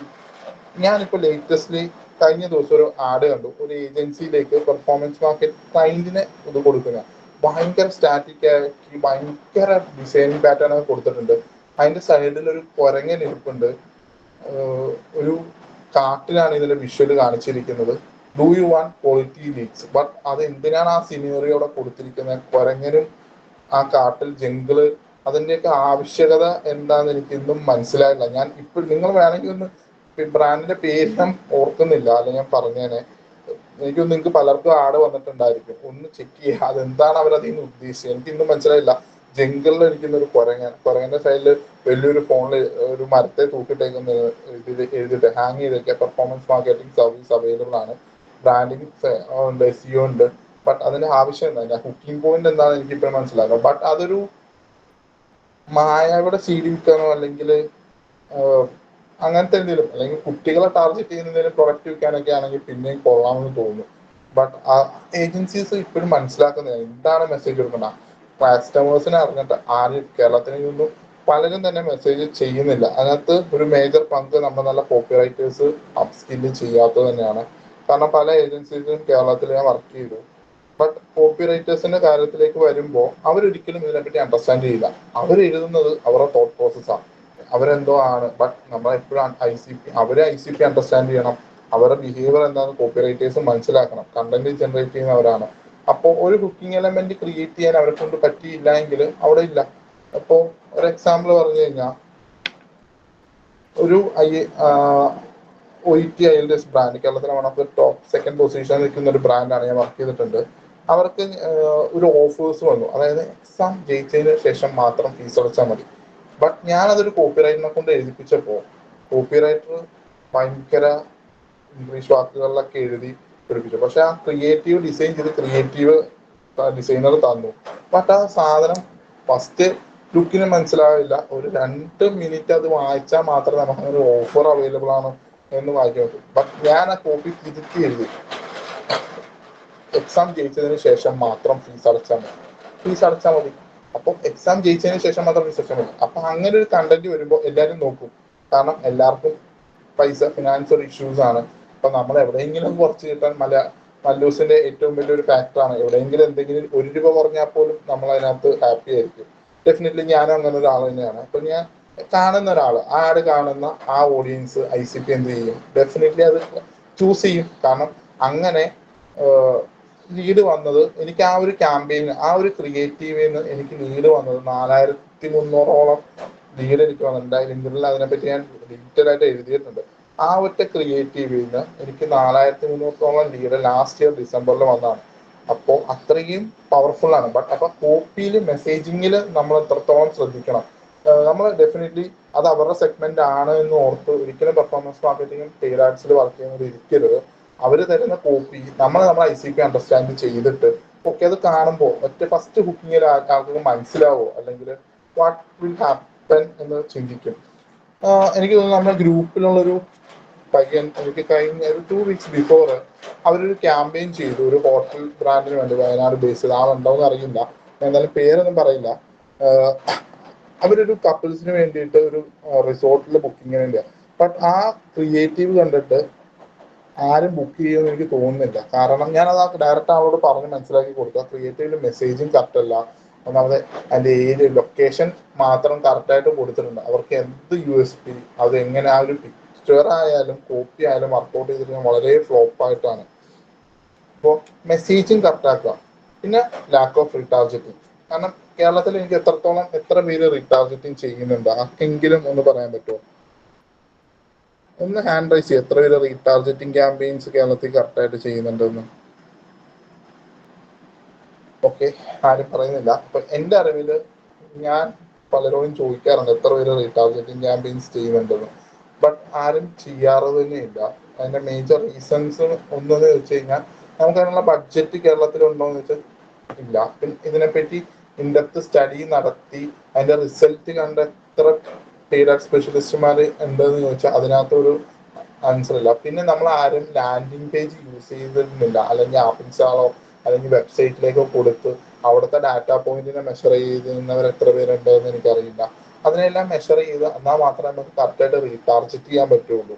ഇപ്പൊ റീടാർജറ്റിംഗ് ക്യാമ്പയിൻസ് ഈ കോഴ്സുകൾ സെല് ചെയ്യുന്നവരായാലും അല്ലെങ്കിൽ സ്റ്റഡി അബ്രോഡ് ഏജൻസിക്ക് വേണ്ടി ക്യാമ്പയിൻസ് ചെയ്യുന്നവരായാലും അല്ലെങ്കിൽ B2B സെക്ടറിൽ സാസ് പ്രൊഡക്റ്റ് ചെയ്യുന്നവരായാലും ലാൻഡിംഗ് പേജിലേക്ക് വരുത്തി ആ ലാൻഡിംഗ് പേജിൽ നിന്ന് ഡാറ്റ ഗ്രാബ് ചെയ്ത് അതിനകത്ത് നിന്ന് ഡാറ്റാ പോയിന്റുകൾ യൂസ് ചെയ്തിട്ട് റീടാർജറ്റിംഗ് ക്യാമ്പയിൻസ് വന്നത് വളരെ ബെറ്റർ ആയിട്ട് വർക്ക് ചെയ്യാൻ പറ്റും. ഓക്കെ, പിന്നെ ഫോർത്ത് ഒരു കേസാണ് നോ ലീഡ് നർച്ചറിങ്. കറക്റ്റ് ആയിട്ട് ലീഡ് നർച്ചർ ചെയ്യുന്നില്ല. അതിന്റെ മേജർ റീസൺ എന്ന് പറഞ്ഞു കഴിഞ്ഞാൽ നമ്മുടെ നാട്ടില് മിക്കവാറും എല്ലാ ഏജൻസീസും ലീഡ് കളക്ട് ചെയ്തിട്ട് ബ്രാൻഡിന് കൊടുക്കുകയാണ് ചെയ്യുന്നത്. അവരുടെ ബ്രാൻഡിന്റെ സെയിൽസ് ടീം ആയിരിക്കും ഇത് കോൾ ചെയ്യുന്നത്. ഓക്കെ, ഞാൻ ചെയ്യുന്ന ഒരു പ്രൊസീജിയർ പറഞ്ഞുതരാം. അതുകൊണ്ട് എനിക്കൊരു നഷ്ടം ഉണ്ടായി ലാസ്റ്റ് നവംബറിൽ തന്നെ. ഒരു ഇൻസ്റ്റിറ്റ്യൂട്ട് നമ്മുടെ അടുത്തേക്ക് വന്നു, സർവീസ് ചോദിച്ചു, ഞങ്ങളെല്ലാം ചെയ്തു കൊടുത്തു, ലീഡും കിട്ടുന്നുണ്ട്. ക്വാളിറ്റി ഒരു ദിവസം എങ്ങനെ പോയാലും 50-70 ലീഡ്സ് ഞങ്ങൾ ഡെലിവർ ചെയ്യുന്നുണ്ട്. അടുത്ത ഒരു 7th ഡേ ആയപ്പോൾ 1 വീക്ക് കഴിഞ്ഞപ്പോൾ അതിന്റെ CEO വന്നിട്ട് ഗ്രൂപ്പിൽ പറയാണ്, നിങ്ങൾ തരുന്ന ലീഡിന് ഒന്നും ക്വാളിറ്റി ഇല്ല. ഞങ്ങൾ ടീം വിളിച്ചിട്ട് ഒന്നിനും ക്വാളിറ്റി ഇല്ല എന്ന് പറയുന്നപ്പോൾ ഞങ്ങൾ കൊടുക്കുന്ന ലീഡ് ഷീറ്റിന്റെ സൈഡിൽ ലീഡിന്റെ ക്വാളിറ്റി റെഫറൻസ് വെക്കാൻ പറയണം. ബട്ട് അവർ അതൊന്നും ഫില്ല് ചെയ്യുന്നില്ല. ഞങ്ങൾ പലപ്പോഴും ഗ്രൂപ്പിൽ ചോദിച്ചിട്ടുണ്ട്. അപ്പൊ അവർ പറഞ്ഞു അവരുടെ കയ്യിലൊരു ഷീറ്റ് ഉണ്ട്, അതിനകത്ത് അവർ മെയിൻറ്റെയിൻ ചെയ്തിട്ട് ഞങ്ങൾ 1 വീക്ക് കഴിയുമ്പോൾ നിങ്ങൾ അപ്ഡേറ്റ് ചെയ്തോളാന്ന് പറഞ്ഞു. അപ്പൊ ഞാൻ പറഞ്ഞു ഞങ്ങൾക്ക് ഒപ്റ്റിമൈസ് ചെയ്യാനോ അല്ലെങ്കിൽ വേറെ ഞങ്ങൾക്ക് ഒരു ഡാറ്റ ഒരു കുഴപ്പമൊന്നുമില്ല എന്ന് പറഞ്ഞു. ആ CEO വന്നിട്ട് പറഞ്ഞത് ഇതാണ്, നിങ്ങളുടെ ടീം ഉള്ളവരാരും തന്നെ തന്ന ലീഡ് വളരെ മോശമാണ്, ഒന്നും വിളിച്ചിട്ട് ഫോൺ എടുക്കുന്നില്ല, ക്വാളിറ്റി ഇല്ല, ഹിന്ദിക്കാരുണ്ട്, ബംഗാളിലെ ലീഡ്സ് ഉണ്ട്, ഗുജറാത്തികളുണ്ട്, ഗുജറാത്തി ഭാഷ സംസാരിക്കുന്നവരുണ്ട്. പക്ഷെ ഞാൻ നോക്കുമ്പോൾ എല്ലാവരും സ്റ്റേറ്റും ഡിസ്ട്രിക്റ്റും എല്ലാം കേരളത്തിൽ തന്നെയാണ് ലീഡിൽ വന്നിരിക്കുന്നത്. ഒന്നും നോക്കിയില്ല. ഞാനും ടീംമേറ്റ്സും കൂടി ഇരുന്ന് വിളിച്ചപ്പോൾ ഒരു സത്യം മനസ്സിലായി. അവരുടെ സെയിൽസ് ടീമിൽ നിന്ന് ഒരു 90 ലീഡ്സ് കൊടുത്തതിന് ഒരു 12 പേർക്കേ കോൾ ചെയ്യുന്നുള്ളൂ, ബാക്കി ആർക്കും കോൾ ചെയ്യുന്നില്ല. സത്യാവസ്ഥ എന്താണെന്ന് വെച്ചാൽ അതിന്റെ CEOന്റെ അമ്മ വയ്യാണ്ട് ആള് ചെന്നൈയിലെ ഒരു ഹോസ്പിറ്റലാണ് ഉണ്ടായിരുന്നത്. അപ്പൊ അവരുടെ സെയിൽസ് ടീം, ഇവരെ നോക്കുന്ന സെയിൽസ് ടീമിന്റെ ലീഡും ഉൾപ്പെടെ ഓഫീസിലിരുന്ന ആഘോഷമായിരുന്നു. അവരാരെയും ലീഡൊന്നും വിളിച്ചില്ല. എന്നിട്ട് പുള്ളി CEO വിളിച്ച് ലീഡിന്റെ ക്വാളിറ്റി എത്ര കൺവേർഷൻ വന്നു എന്ന് ചോദിച്ചപ്പോൾ അവരുടെ ലീഡിന്റെ ക്വാളിറ്റി ഇല്ല. അവരുടെ ഭാഗത്തുനിന്ന് അവർ ആ പ്രശ്നം ഒഴിവിച്ചിട്ട് ഏജൻസിയുടെ തന്നെ ഞാൻ എല്ലാ ലീഡിനെയും വിളിച്ചു, ഫോണിൽ വോയിസ് റെക്കോർഡ് ചെയ്തിട്ട് ഗ്രൂപ്പിൽ ഷെയർ ചെയ്ത് കൊടുത്തു. ഇതാണ് ഇഷ്യൂ എന്ന് പറഞ്ഞപ്പോൾ ഡെഫിനറ്റ്ലി ആ CEO ചെയ്തത് എന്താണെന്ന് വെച്ച് കഴിഞ്ഞാൽ നെക്സ്റ്റ് ഡേ എൻറ്റയർ ടീമിനെ HR സഹിതം ടീം സെയിൽസിന്റെ ടീമിലെ 5 മെമ്പേഴ്സിനെയും അപ്പൊ തന്നെ ആളവിടുന്ന് റിസൈൻ ചെയ്യിപ്പിച്ചു. അപ്പോൾ അങ്ങനെ ഞാൻ എല്ലാ ക്ലയന്റിന്റെ അടുത്തും ഇത് ചെയ്യാറുണ്ട്. അവര് ലീഡിന് ക്വാളിറ്റി ഇല്ല, അവർ വിളിച്ചിട്ട് ഫോൺ എടുക്കുന്നില്ല, ഹിന്ദിക്കാരാണ് എന്നൊക്കെ പറയുമ്പോൾ ഞാൻ ഡെഫിനറ്റ്ലി അവരെല്ലാം ഞാൻ വിളിക്കുമ്പോൾ മോസ്റ്റ് കേസസും നമ്മുടെ സൈഡിൽ മിസ്റ്റേക്ക് ഉണ്ടാവില്ല. ഒന്നില്ലെങ്കിൽ ക്ലയന്റ് ഫോൺ എടുക്കാതിരിക്കും. ചിലപ്പോൾ ഈ ഇൻസ്റ്റിറ്റ്യൂട്ടിന്റെ സൈഡിൽ നിന്നൊക്കെയാണ് ഏറ്റവും കൂടുതൽ ഇഷ്യൂസ് ഇങ്ങനെ വരുന്നത്. കാരണം അവർ കുട്ടികളെ ആയിരിക്കും വിളിക്കുന്നത്, ഒരു 18 years 25 age group in between ഉള്ളവരെ. അവരാരും തന്നെ മിക്കവാറും കോളേജ് പഠിക്കുന്ന സമയമായിരിക്കും. ഇവർ രാവിലെ തൊട്ടിരുന്ന് ഫോൺ വിളിക്കും. കോളേജിലുള്ള സമയത്ത് അവരാരും ഫോൺ വിളിക്കില്ല. അപ്പൊ ഇവരെ വിളിക്കാൻ അവർക്ക് ഒന്നില്ലെങ്കിൽ വാട്സപ്പിൽ ഫോൺ വിളിച്ചു കഴിഞ്ഞാൽ ഒരു മെസ്സേജ് ഇടുക, അല്ലെങ്കിൽ ഒരു ബുക്കിംഗ് അല്ലെങ്കിൽ നല്ലൊരു കണ്ടന്റ് എഴുതി വാട്സപ്പ് മാർക്കറ്റിംഗ്, അതൊന്നും ചെയ്യില്ല. ഇവര് രാവിലെ തൊട്ടിരുന്ന് വിളിക്കുമ്പോൾ ഒരു ഉച്ച വരെ വിളിക്കുമ്പോൾ ഇവരാരും ഫോൺ എടുക്കില്ല. പിന്നെ ഇവരാരും ആ ലീഡ് കൊള്ളില്ല, ഇനി അത് ഒരിക്കലും ക്ലോസ് ആവില്ല, ഹോട്ടലിലില്ല, നിങ്ങൾ തന്ന ലീഡിന് ഒരെണ്ണം കൺവേർഷനിലേക്ക് വരുന്നുള്ളൂ എന്നൊരു കംപ്ലൈന്റ് വരും. അപ്പൊ ലീഡ് നർച്ചറിങ് അത് വലിയൊരു ടോപ്പിക്കാണ്. അത് ഞാൻ അതിനകത്ത് ഇൻക്ലൂഡ് ചെയ്തിട്ടില്ല, നമ്മുടെ ടോപ്പിക്കിന് ഒരുപാട് വ്യത്യസ്തമായി പോകും. ഓക്കെ, അപ്പൊ എപ്പോഴും ശ്രദ്ധിക്കുക, ലീഡ് നർച്ചറിങ് നിങ്ങൾ എല്ലാവരും ശ്രദ്ധിക്കുക. നമ്മൾ ഏജൻസിയുടെ സൈഡിൽ നിന്നോ അല്ലെങ്കിൽ നമ്മൾ ലീഡ് കൊടുത്തു കഴിഞ്ഞാൽ അവർ ക്വാളിറ്റി ഇല്ല എന്ന് പറഞ്ഞു കഴിഞ്ഞാൽ നമ്മൾ അതിനെ വിളിച്ച് ഫിൽട്ടർ ഔട്ട് ചെയ്യാൻ എപ്പോഴും ശ്രദ്ധിക്കുക. മേജർലി മോസ്റ്റ് ഓഫ് ദ കേസിൽ നമ്മുടെ ഭാഗത്ത് തെറ്റായിരിക്കില്ല. ലീഡിന് ചിലപ്പോൾ ഫോണിൽ സംസാരിക്കാൻ പറ്റാഞ്ഞിട്ടോ അങ്ങനെ എന്തെങ്കിലും ഇഷ്യൂസ് കാരണം അവര് സ്ലോ ഡൗൺ ചെയ്യുന്നതായിരിക്കും, അല്ലെങ്കിൽ ഇവർ വിളിച്ചിട്ടുണ്ടാവില്ല. അല്ലെങ്കിൽ വാട്സപ്പ് മാർക്കറ്റിങ്ങോ CRMO പോലുള്ള ഇന്റഗ്രേഷൻസ് ഒക്കെ ചെയ്തിട്ട് ഓട്ടോമേഷൻ ചെയ്ത് വർക്ക് ചെയ്യുന്നതായിരിക്കും കുറച്ചും കൂടെ ബെറ്റർ. അതായിരിക്കും ഞാൻ സജസ്റ്റ് ചെയ്യുന്ന മെത്തേഡോ അതെ, ഞാൻ എല്ലാ ക്ലയന്റിനും CRM സജസ്റ്റ് ചെയ്യാറുണ്ട്. അല്ലെങ്കിൽ ഇത് കറക്റ്റായിട്ട് ഫോളോ അപ്പ് നടക്കില്ല, ലീഡിനെ കൺവേർഷൻ ചെയ്യാൻ ഇവരെ കൊണ്ട് പറ്റേയില്ല. പിന്നെ ഒരു സിനാരിയോ പറഞ്ഞിരിക്കുകയാണ്, ഒരു 8 lakhs ആഡ് സ്പെൻഡ് ചെയ്യുന്നവര് bad targeting plus lead do not convert. അപ്പോൾ അവർക്ക് 8000 കോസ്റ്റ് പെർ കൺവേർഷൻ വന്നു. പക്ഷേ സീനിയർ 2-ൽ optimized targeting plus pre qualification, അതായത് ലീഡ് ഫോമിൽ പല ഹൈ ഇന്റന്റ് ഫോം യൂസ് ചെയ്ത് ലീഡ് ചെയ്യുന്ന അവർക്ക് ലീഡിന്റെ കോസ്റ്റ് വരുന്ന 2000 കോസ്റ്റ് പെർ കൺവേർഷൻ ആണ് അവർക്ക് കിട്ടുന്നത്. അപ്പോൾ നമ്മൾ മനസ്സിലാക്കേണ്ടത് എന്താണെന്ന് വെച്ചാൽ not all leads are equal. Better targeting തന്നാൽ മാത്രമേ ഹയർ റിട്ടേൺ ഇൻവെസ്റ്റ്മെന്റ് നമുക്ക് കിട്ടുള്ളൂ. ഓക്കെ, ഞാൻ എന്തെങ്കിലും ഡൗട്ട് ഉണ്ടെങ്കിൽ ചോദിക്കാം. ഓക്കെ, നെക്സ്റ്റ് നമ്മൾ നെക്സ്റ്റ് ടോപ്പിക്കിലേക്ക് പോവാണ്. Lead generation framework. ഇത് അറിയാത്തവരായിട്ട് ആരുമില്ല. നമ്മൾ എനിക്ക് തോന്നുന്നു ഫസ്റ്റ് സൺഡേ ചർച്ച മുതൽ പെയ്ഡ് ആഡ്സിനെ പറ്റിയോ സോഷ്യൽ മീഡിയ മാർക്കറ്റിനെ പറ്റി പറയുമ്പോൾ സംസാരിക്കുന്ന ഒരു 3 ഫണലിലെ ടോപ്പിക്കാണ് ടോഫു, മോഫു, ബോഫു. ഇതിനകത്ത് എനിക്ക് അറിയേണ്ടത്, നിങ്ങൾ എത്ര പേര് കറക്റ്റായിട്ട് ഇതിന് ബഡ്ജറ്റ് സ്പ്ലിറ്റ് ചെയ്യാറുണ്ട്? ഒരു ക്യാമ്പയിൻ സെറ്റ് ചെയ്യുമ്പോൾ, ഒരു ബ്രാൻഡിന്റെ ക്യാമ്പയിൻ സെറ്റ് ചെയ്യുമ്പോൾ ഇതിന്റെ ലീഡ് ജനറേഷന് വേണ്ടി അല്ലെങ്കിൽ അവയർനെസ് ക്യാമ്പയിന് വേണ്ടി 70% ഞാൻ സ്പ്ലിറ്റ് ചെയ്യും. ഇതിന്റെ മോഫുവിൽ വർക്കൗട്ട് ചെയ്യാൻ വേണ്ടി 5% ലെഫ്റ്റ് ചെയ്യും. ബാക്കി ഇതിന്റെ 25% ഞാൻ ബോട്ടം ഓഫ് ദ ക്യാമ്പയിനിലായിരിക്കും വർക്ക് ചെയ്യുന്നത്. അങ്ങനെ എത്ര പേര് ക്യാമ്പയിൻ വർക്ക് ചെയ്യുന്നുണ്ട്? ഒന്ന് മെസ്സേജിലോ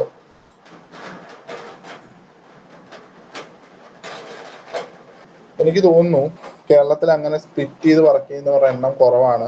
മോസ്റ്റ് ഓഫ് ഫസ്റ്റ് റീസൺ അതിന് ഏജൻസി എന്നുള്ള പ്രഷർ ആയിരിക്കും. ക്ലൈന്റ് ഓൺ ബോർഡ് ആയ സെക്കൻഡ് ഡേ അവർക്ക് ലീഡ് ജനറേഷൻ ക്യാമ്പയിൻ സ്റ്റാർട്ട് ചെയ്യേണ്ടി വരും. ബട്ട് ഡെഫിനറ്റ്ലി അങ്ങനെ ചെയ്യരുത്. അങ്ങനെ ചെയ്യരുതെന്ന് പറയുന്നത് ഞാൻ പോലും ചെയ്യാറുണ്ട്. എൻ്റെ സാഹചര്യങ്ങൾ കൊണ്ട് ചെയ്തു പോകുന്നതാണ്. ബട്ട് പ്രഷർ ഉണ്ട്. ബട്ട് ഞാൻ മാക്സിമം ശ്രമിക്കും രണ്ടാൾക്കാരെയും, ക്ലൈന്റിനെയും ഏജൻസി സൈഡിലും ഞാൻ പറഞ്ഞു മനസ്സിലാക്കാൻ നോക്കും. ഓക്കെ, അവർക്ക് ചെയ്യരുത്, ചെയ്തു കഴിഞ്ഞാൽ ലീഡ് വരില്ല. കാരണം അവയർനെസ് ഇല്ലാത്തൊരു ബ്രാൻഡിന് ചെന്നിട്ട് ബോട്ടമിൽ വർക്ക് ചെയ്യാൻ പറഞ്ഞാൽ ഒരിക്കലും കൺവേർഷൻ വരില്ല. അപ്പൊ മാക്സിമം നമ്മളൊരു ഇനിഷ്യൽ റേഷ്യോ ഞാൻ സെറ്റ് ചെയ്യുമ്പോൾ ഒരു ബ്രാൻഡ് മാർക്കറ്റിലേക്ക് ഇറങ്ങി കുറച്ച് ബ്രാൻഡഡ് ആണെങ്കിൽ തന്നെയും ഞാനൊരു ക്യാമ്പയിൻസ് ഒക്കെ ചെയ്യുമ്പോൾ ഇൻസ്റ്റിറ്റ്യൂട്ടിന്റെ കേസിലാണെങ്കിൽ, എഡ്യൂക്കേഷൻ സെക്ടർ ആണെങ്കിൽ ഞാൻ അവയർനെസ്സിന് 60%, മിഡിൽ ഓഫ് ദ ഫണലിൽ 20%, ബാക്കി 20% ബോഫുലെ വർക്ക് ചെയ്യുള്ളൂ ലീഡ് ജനറേഷൻസും കാര്യങ്ങൾക്കും വേണ്ടി. അപ്പൊ തന്നെ നമുക്ക് നല്ലൊരു ഡാറ്റ. അപ്പോൾ ശ്രദ്ധിക്കണം, ഇങ്ങനെ സ്പ്ലിറ്റ് ചെയ്യുമ്പോൾ അവയർനെസ്സിൽ പോകുന്ന കണ്ടന്റുകൾ അത്രയും ഷാർപ്പായിരിക്കണം, മോഫുവിൽ പോകുന്ന കണ്ടന്റുകൾ അത്രയും ഷാർപ്പായിരിക്കണം, ഓഡിയൻസിന് ഹുക്ക് ഉണ്ടായിരിക്കണം, നമ്മൾ അതിന്റെ ഹുക്ക് റേറ്റുകൾ ശ്രദ്ധിക്കണം. ആ ഒരു ഫാക്ടേഴ്സിനെല്ലാം ഡിപ്പെൻഡന്റ് ആയിരിക്കും ബോഫിൽ വരുന്ന കൺവേർഷൻസ്. നമ്മൾ വെബ്സൈറ്റ് ലാൻഡിംഗ് പേജിലേക്ക് വന്ന ഡാറ്റ അനലൈസ് ചെയ്യണം. എത്ര പേര് ഡാറ്റാസ് തന്നു, അതിനകത്ത് എത്ര പേര് സ്പ്ലിറ്റ് ആയിപ്പോയി, ക്ലാരിറ്റി ഉള്ള ടൂളുകൾ യൂസ് ചെയ്യേണ്ടി വരും. അങ്ങനെ ഫാക്ടേഴ്സ് എല്ലാം നോക്കി അണ്ടർസ്റ്റാൻഡ് ചെയ്തിട്ട് മാത്രം വർക്ക്ഔട്ട് ചെയ്യുക.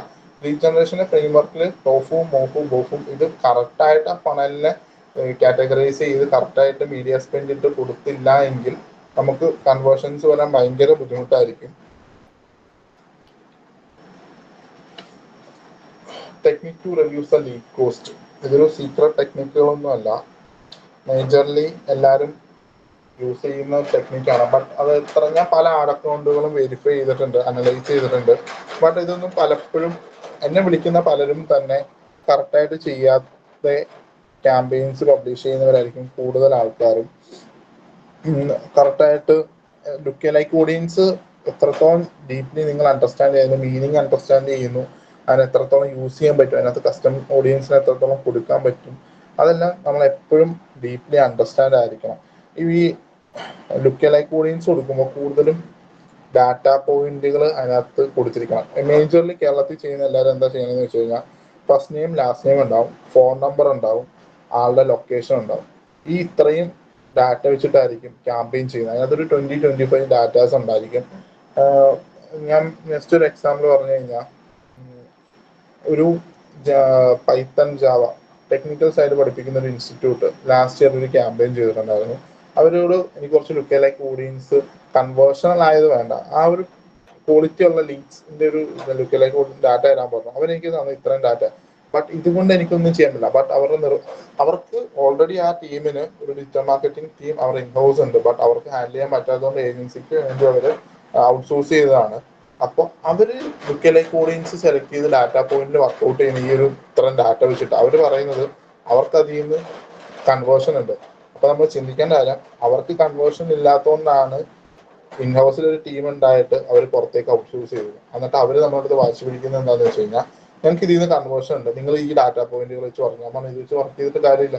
കാരണം ഒന്നില്ലെങ്കിൽ ഇത് ഇവിടെ വന്നു എന്ന് കാരണം എവിടെയെങ്കിലും വെബ്സൈറ്റിൽ ലാൻഡ് ചെയ്തു അവരവിടെ അതിന്റെ ഡിസിഷൻ മേക്ക് ചെയ്തു, അല്ലെങ്കിൽ അങ്ങനെ എന്തെങ്കിലും ഫാക്ടേഴ്സിനെ യൂസ് ചെയ്തിട്ടുണ്ടോ എന്ന് നമുക്ക് ഡെഫിനറ്റ്ലി അറിയണം. ഡാറ്റ പോയിന്റ് ഒന്നില്ലെങ്കിൽ അവരുടെ പ്രൊഡക്റ്റോ കോഴ്സിനോ വേണ്ടി സൈനപ്പ് ചെയ്തവര്, അങ്ങനെയുള്ള ഡാറ്റ പോയിന്റുകൾ മാക്സിമം ഗ്രാബ് ചെയ്തിട്ട് വേണം നമ്മൾ ലൈക്ക് ഓഡിയൻസിൽ വർക്ക് ചെയ്യാൻ. പിന്നെ കസ്റ്റം ഓഡിയൻസിൽ വർക്ക്ഔട്ട് ചെയ്യാം. ഈ കസ്റ്റം ഓഡിയൻസിൽ മേജർലി ഞാൻ യൂസ് ചെയ്യുന്ന ഒരു ഇതാണ് എൻഗേജ്മെന്റ്, വീഡിയോ എൻഗേജ്മെന്റ് ഒരു 50% വീഡിയോ വാച്ച് ചെയ്തവരെ പിന്നെയും റീടാർഗറ്റ് ചെയ്ത് ക്യാമ്പയിൻ റൺ ചെയ്ത് കഴിഞ്ഞാൽ ബെറ്റർലി കുറച്ചും കൂടി പെർഫോമൻസ് നമുക്ക് കിട്ടാറുണ്ട്. അത് നമുക്ക് കസ്റ്റം ഓഡിയൻസ് ബിൽഡ് ചെയ്യാൻ അറിയാമെന്ന് ഞാൻ വിശ്വസിക്കുന്നു എല്ലാവർക്കും തന്നെ. ഓക്കെ, ആ ഒരു ഫാക്ടേഴ്സ് നോക്കാം. അതുപോലെ തന്നെ ലുക്ക് ലൈക്ക് ഓഡിയൻസ് സെറ്റ് ചെയ്യുമ്പോൾ 1% മാത്രം ഫസ്റ്റ് കുറച്ച് കേസുകളിൽ കൊടുക്കുക. 2 to 8% എന്ന് പറയുന്നൊരു ഡാറ്റയിലേക്ക് വരുമ്പോൾ സ്കെയിലിംഗ് മെത്തേഡിന് വേണ്ടിയിട്ടാണ് യൂസ് ചെയ്യുന്നത്. ലത്തീഫ് സാർ അതിനകത്ത് എന്തെങ്കിലും പറയാനുണ്ടോ? ലുക്ക് ലൈക്ക് ഓഡിയൻസിന്റെ പെർസെന്റേജ് സാർ അവൈലബിൾ ഇല്ല. ഒരു മിനിറ്റ് എന്തെങ്കിലും ചോദിച്ചോ? സോറി, ശ്രദ്ധിച്ചില്ല. ഓക്കെ സാറേ, നമ്മളെ ലുക്ക് ലൈക്ക് ഓഡിയൻസ് സെറ്റ് ചെയ്യുമ്പോൾ മേജർലി ഇപ്പോൾ എല്ലാവരും 2.5% to 3 ആണ് കൊടുക്കുന്നത്. അപ്പൊ എന്റെ ഒരു പേഴ്സണൽ എക്സ്പീരിയൻസിൽ ഞാൻ 1% പ്രിസിഷനെ ഞാൻ കൊടുക്കാറുള്ളൂ. അല്ലെങ്കിൽ അഭിഷേക്, നിങ്ങൾ പറയുന്ന 1% പ്രിസിഷനെ മാത്രമേ ഇവിടെ കേരളത്തില് ഇപ്പൊ നിങ്ങളെ ക്ലാസ്സിൽ തന്നെ നിങ്ങളെ ഡേറ്റ, നിങ്ങൾ പറഞ്ഞ ഡേറ്റ പ്രകാരം എന്നല്ല, നമ്മളത് ഓൾറെഡി അങ്ങോട്ടും ഇങ്ങോട്ടും ഡിസ്കസ് ചെയ്യുന്ന ഒരു കാര്യമാണ്. നമ്മൾക്ക് ഇവിടെ എന്താ വെച്ചാൽ ലേണിംഗ് ബിഹേവിയർ കിട്ടാൻ ആൽഗോരിതത്തെ സംബന്ധിച്ചിടത്തോളം ഒരു ഇമ്പോർട്ടന്റ് ആയിട്ട് പോയിന്റ് ഉണ്ട്.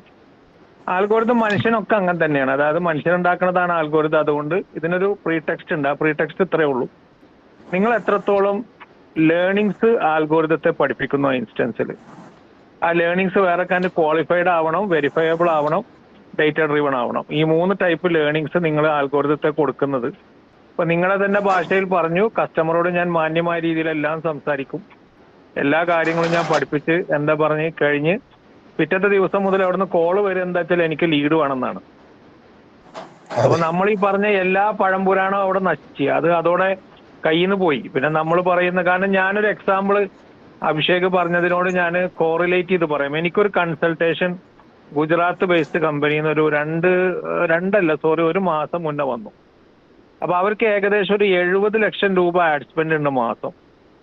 അപ്പൊ എൻ്റെ അടുത്ത് അത് അവർ ചോദിക്കാൻ കാരണം എന്താ വെച്ചാൽ അവർക്കൊരു ഫണൽ ചെക്ക് ചെയ്യാൻ വേണ്ടിയിട്ടാണ് അവർ എന്നെ സമീപിച്ചത്. അതൊരു ഫുഡ് റിലേറ്റഡ് കമ്പനിയാണ്, ഫുഡ് റിലേറ്റഡ് ആണ് ആപ്പ്, ഡ്രൈ ഫ്രൂട്ട്സ് ആണ് പ്രൊഡക്റ്റ്. അപ്പോൾ അവർക്ക് മെറ്റയില്, അപ്പൊ ഞാൻ അവരുടെ അടുത്ത് ആദ്യം ചോദിച്ചൊരു ചോദ്യം, നിങ്ങളെ ഫണൽ പറയുന്നത്. അപ്പൊ അവർ എനിക്ക് കൃത്യമായി പറഞ്ഞത് 50% of our budget is going into TOF. ഇവിടെ ഇപ്പൊ അഭിഷേക് പറയുന്ന ലെവലാണെങ്കിൽ ഐ തിങ്ക് സോ 5 to 10% പോലും അവിടെ പോകുന്ന എനിക്ക് തോന്നുന്നില്ല, അല്ലേ? അതുപോലെ അവർ സമ്മതിക്കുന്ന എനിക്ക് പ്രതീക്ഷയില്ല. അപ്പൊ പ്രതീക്ഷയില്ലാത്ത സിറ്റുവേഷനിൽ ഈ പറയുന്നൊരു വയബിൾ ഫണൽ ഉണ്ടാക്കുക എന്ന് പറയുന്നത് അവിടെ ഇമ്പോസിബിൾ ആണ്. പിന്നെ ഈ ലീഡ് എടുത്തു കൊടുക്കുക എന്ന് പറഞ്ഞത് അത്ര ബുദ്ധിമുട്ടുള്ള ഒരു കാര്യമല്ല. കാരണം എത്രയോ ജങ്ക് ഡേറ്റ നമുക്ക് നെറ്റിൽ കിട്ടാണ്ട്. ഈ ജങ്ക് ഡേറ്റ ഒക്കെ കൂടിയിട്ട് കോറിലേറ്റ് ചെയ്ത് സെഗ്മെന്റ് ചെയ്ത് സ്ട്രക്ചർ ചെയ്ത് കൊടുക്കാൻ ലീഡ് എടുത്തു കൊടുക്കാന്ന്. പക്ഷെ നമുക്ക് ക്വാളിഫൈഡ് ലീഡ്സിന് എടുക്കുക എന്ന് പറഞ്ഞാൽ നമുക്ക് തന്നെ അറിയാലോ. ഇപ്പൊ നിങ്ങൾ ലീഡ് കിട്ടണമെന്നുണ്ടെങ്കിൽ, ക്വാളിഫൈഡ് ലീഡ് കിട്ടണമെന്നുണ്ടെങ്കിൽ നമുക്ക് വേണമെങ്കിൽ ഒരു ഇങ്ങനെ പറയാം, ഈ ക്ലയന്റിന്റെ ഒരു ഔട്ട്റീച്ച് എത്ര ഉണ്ട്, ബ്രാൻഡ് ലിഫ്റ്റ് എത്ര ഉണ്ട്, ബ്രാൻഡ് കമ്മ്യൂണിക്കേഷൻ എത്ര നടന്നിട്ടുണ്ട്, ഇതൊന്നും ഇല്ലാതെ എങ്ങനെയാണ് നമുക്ക് ലീഡ് കിട്ടുക എന്ന് വെച്ചാൽ ഒരു കാര്യമില്ല. അപ്പൊ ഞാൻ സ്ട്രൈറ്റ് ടു ദ പോയിന്റ്, ഇനിയിപ്പോ നിങ്ങൾ എൻ്റെ അടുത്ത് ചോദിച്ച ചോദ്യത്തിലേക്ക് വരാം.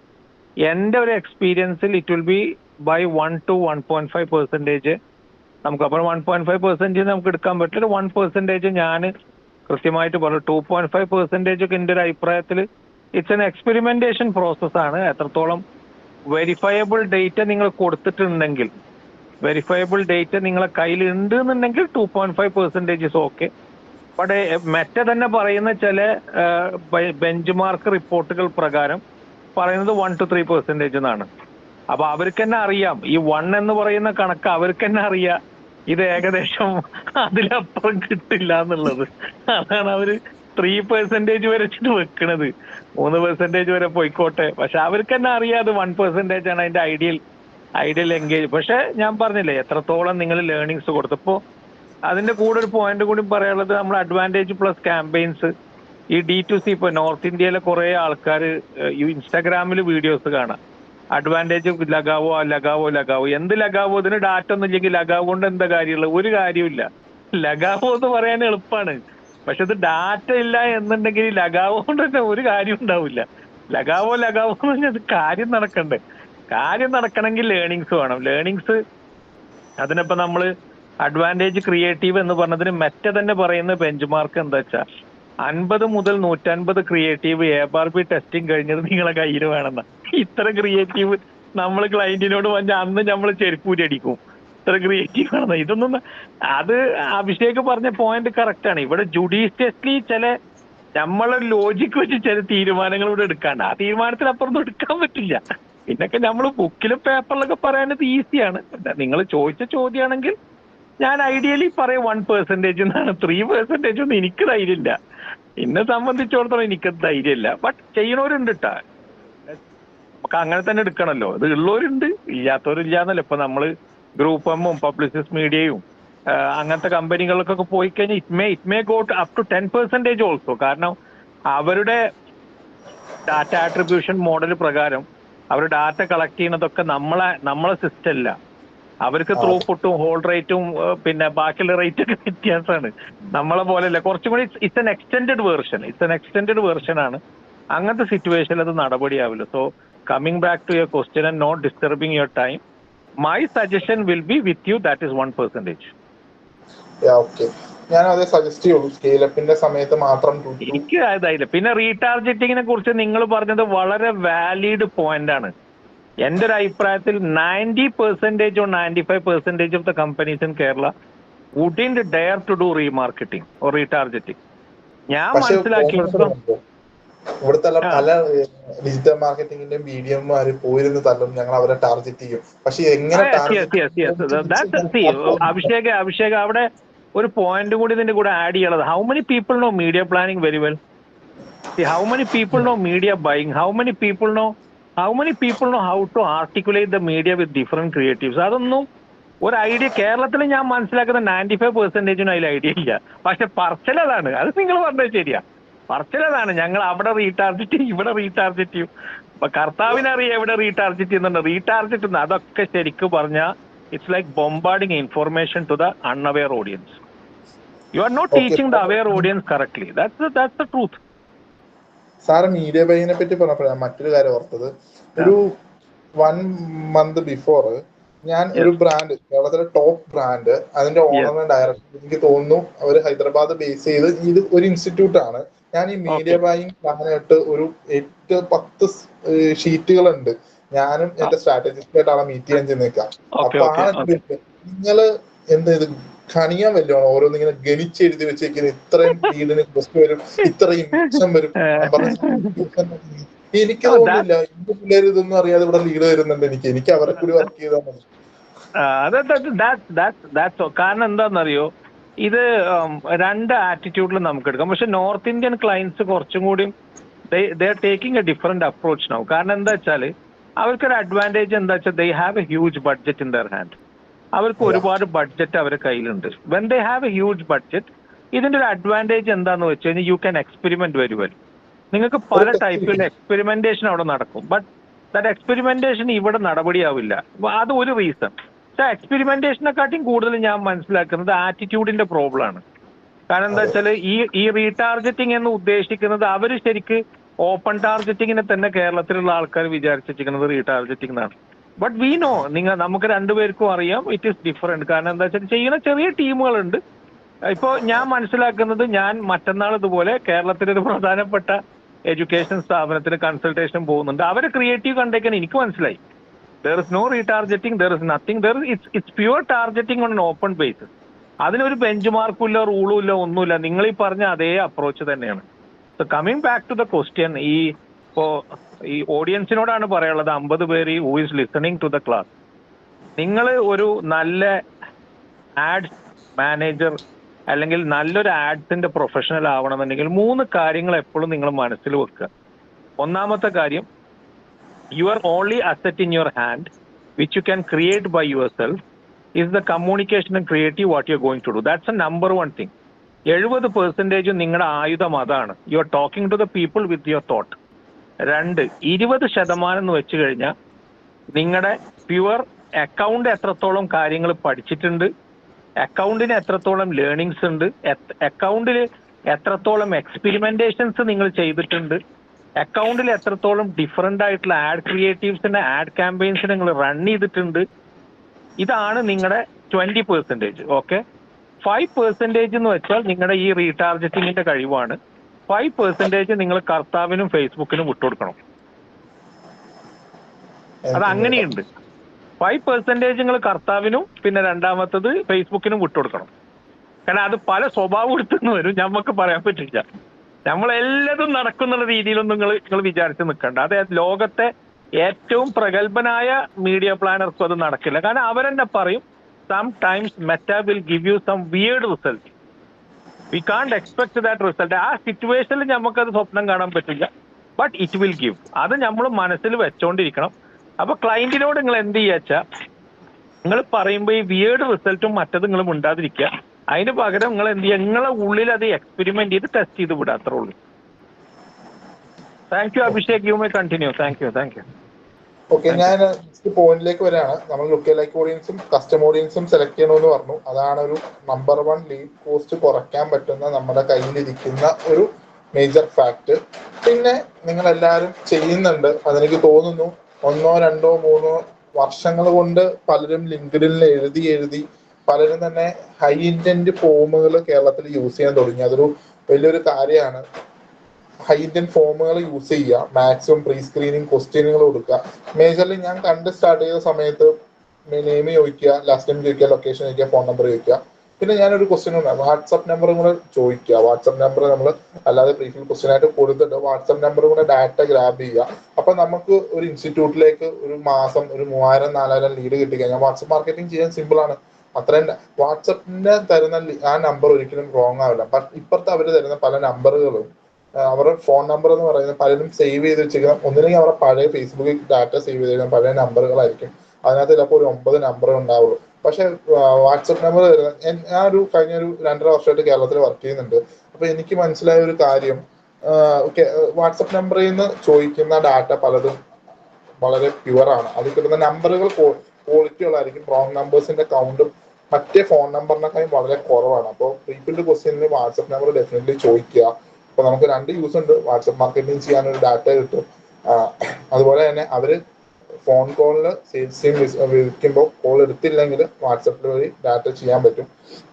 പിന്നെ വളരെ ഒപ്റ്റിമൈസ്ഡ് ആയ ലീഡ് ഫോമുകൾ ഒഴിക്കുക, മൾട്ടി സ്റ്റെപ്പ് ഫോമുകൾ യൂസ് ചെയ്യുക. അങ്ങനത്തെ factors. What is your budget? ഇപ്പൊ ഒരു B2B സെഗ്മെന്റിൽ ഒരു ക്യാമ്പയിൻ ചെയ്യുമ്പോൾ, അല്ലെങ്കിൽ നിങ്ങളുടെ ഡിജിറ്റൽ ഏജൻസിയിലേക്ക് തന്നെ നിങ്ങളുടെ ക്ലയന്റിനെ പിച്ച് ചെയ്യാൻ വേണ്ടി വാട്ട്സ് യുവർ മാർക്കറ്റിംഗ് ബഡ്ജറ്റ് ചോദിക്കുക. നെക്സ്റ്റ് 3 മന്തിലേക്കാണോ വർക്ക് സ്റ്റാർട്ട് ചെയ്യാൻ പോകുന്നത്, അല്ലെങ്കിൽ ഇമീഡിയറ്റ്ലി ജോയിനിങ് വർക്ക് സ്റ്റാർട്ട് ചെയ്യാൻ വേണ്ടി ഓക്കെ ആണോ? അങ്ങനെയുള്ള പ്രീഫിൽഡ് ക്വസ്റ്റ്യൻസ് കുറെ ചോദിക്കുക. മാക്സിമം ഇതിന്റെ ഡാറ്റ ഗ്രാബ് ചെയ്യാൻ ലുക്കയിലേക്ക് കസ്റ്റം ഓഡിയൻസും യൂസ് ചെയ്യാൻ പഠിക്കുക. അത് ഡാറ്റ പോയിന്റുകൾ മാക്സിമം അണ്ടർസ്റ്റുഡ് ചെയ്തതിന് ശേഷം മാത്രം ചെയ്യുക. അതർവൈസ് അത് ഭയങ്കര മോശമായ റിസൾട്ട് നമുക്ക് കിട്ടും.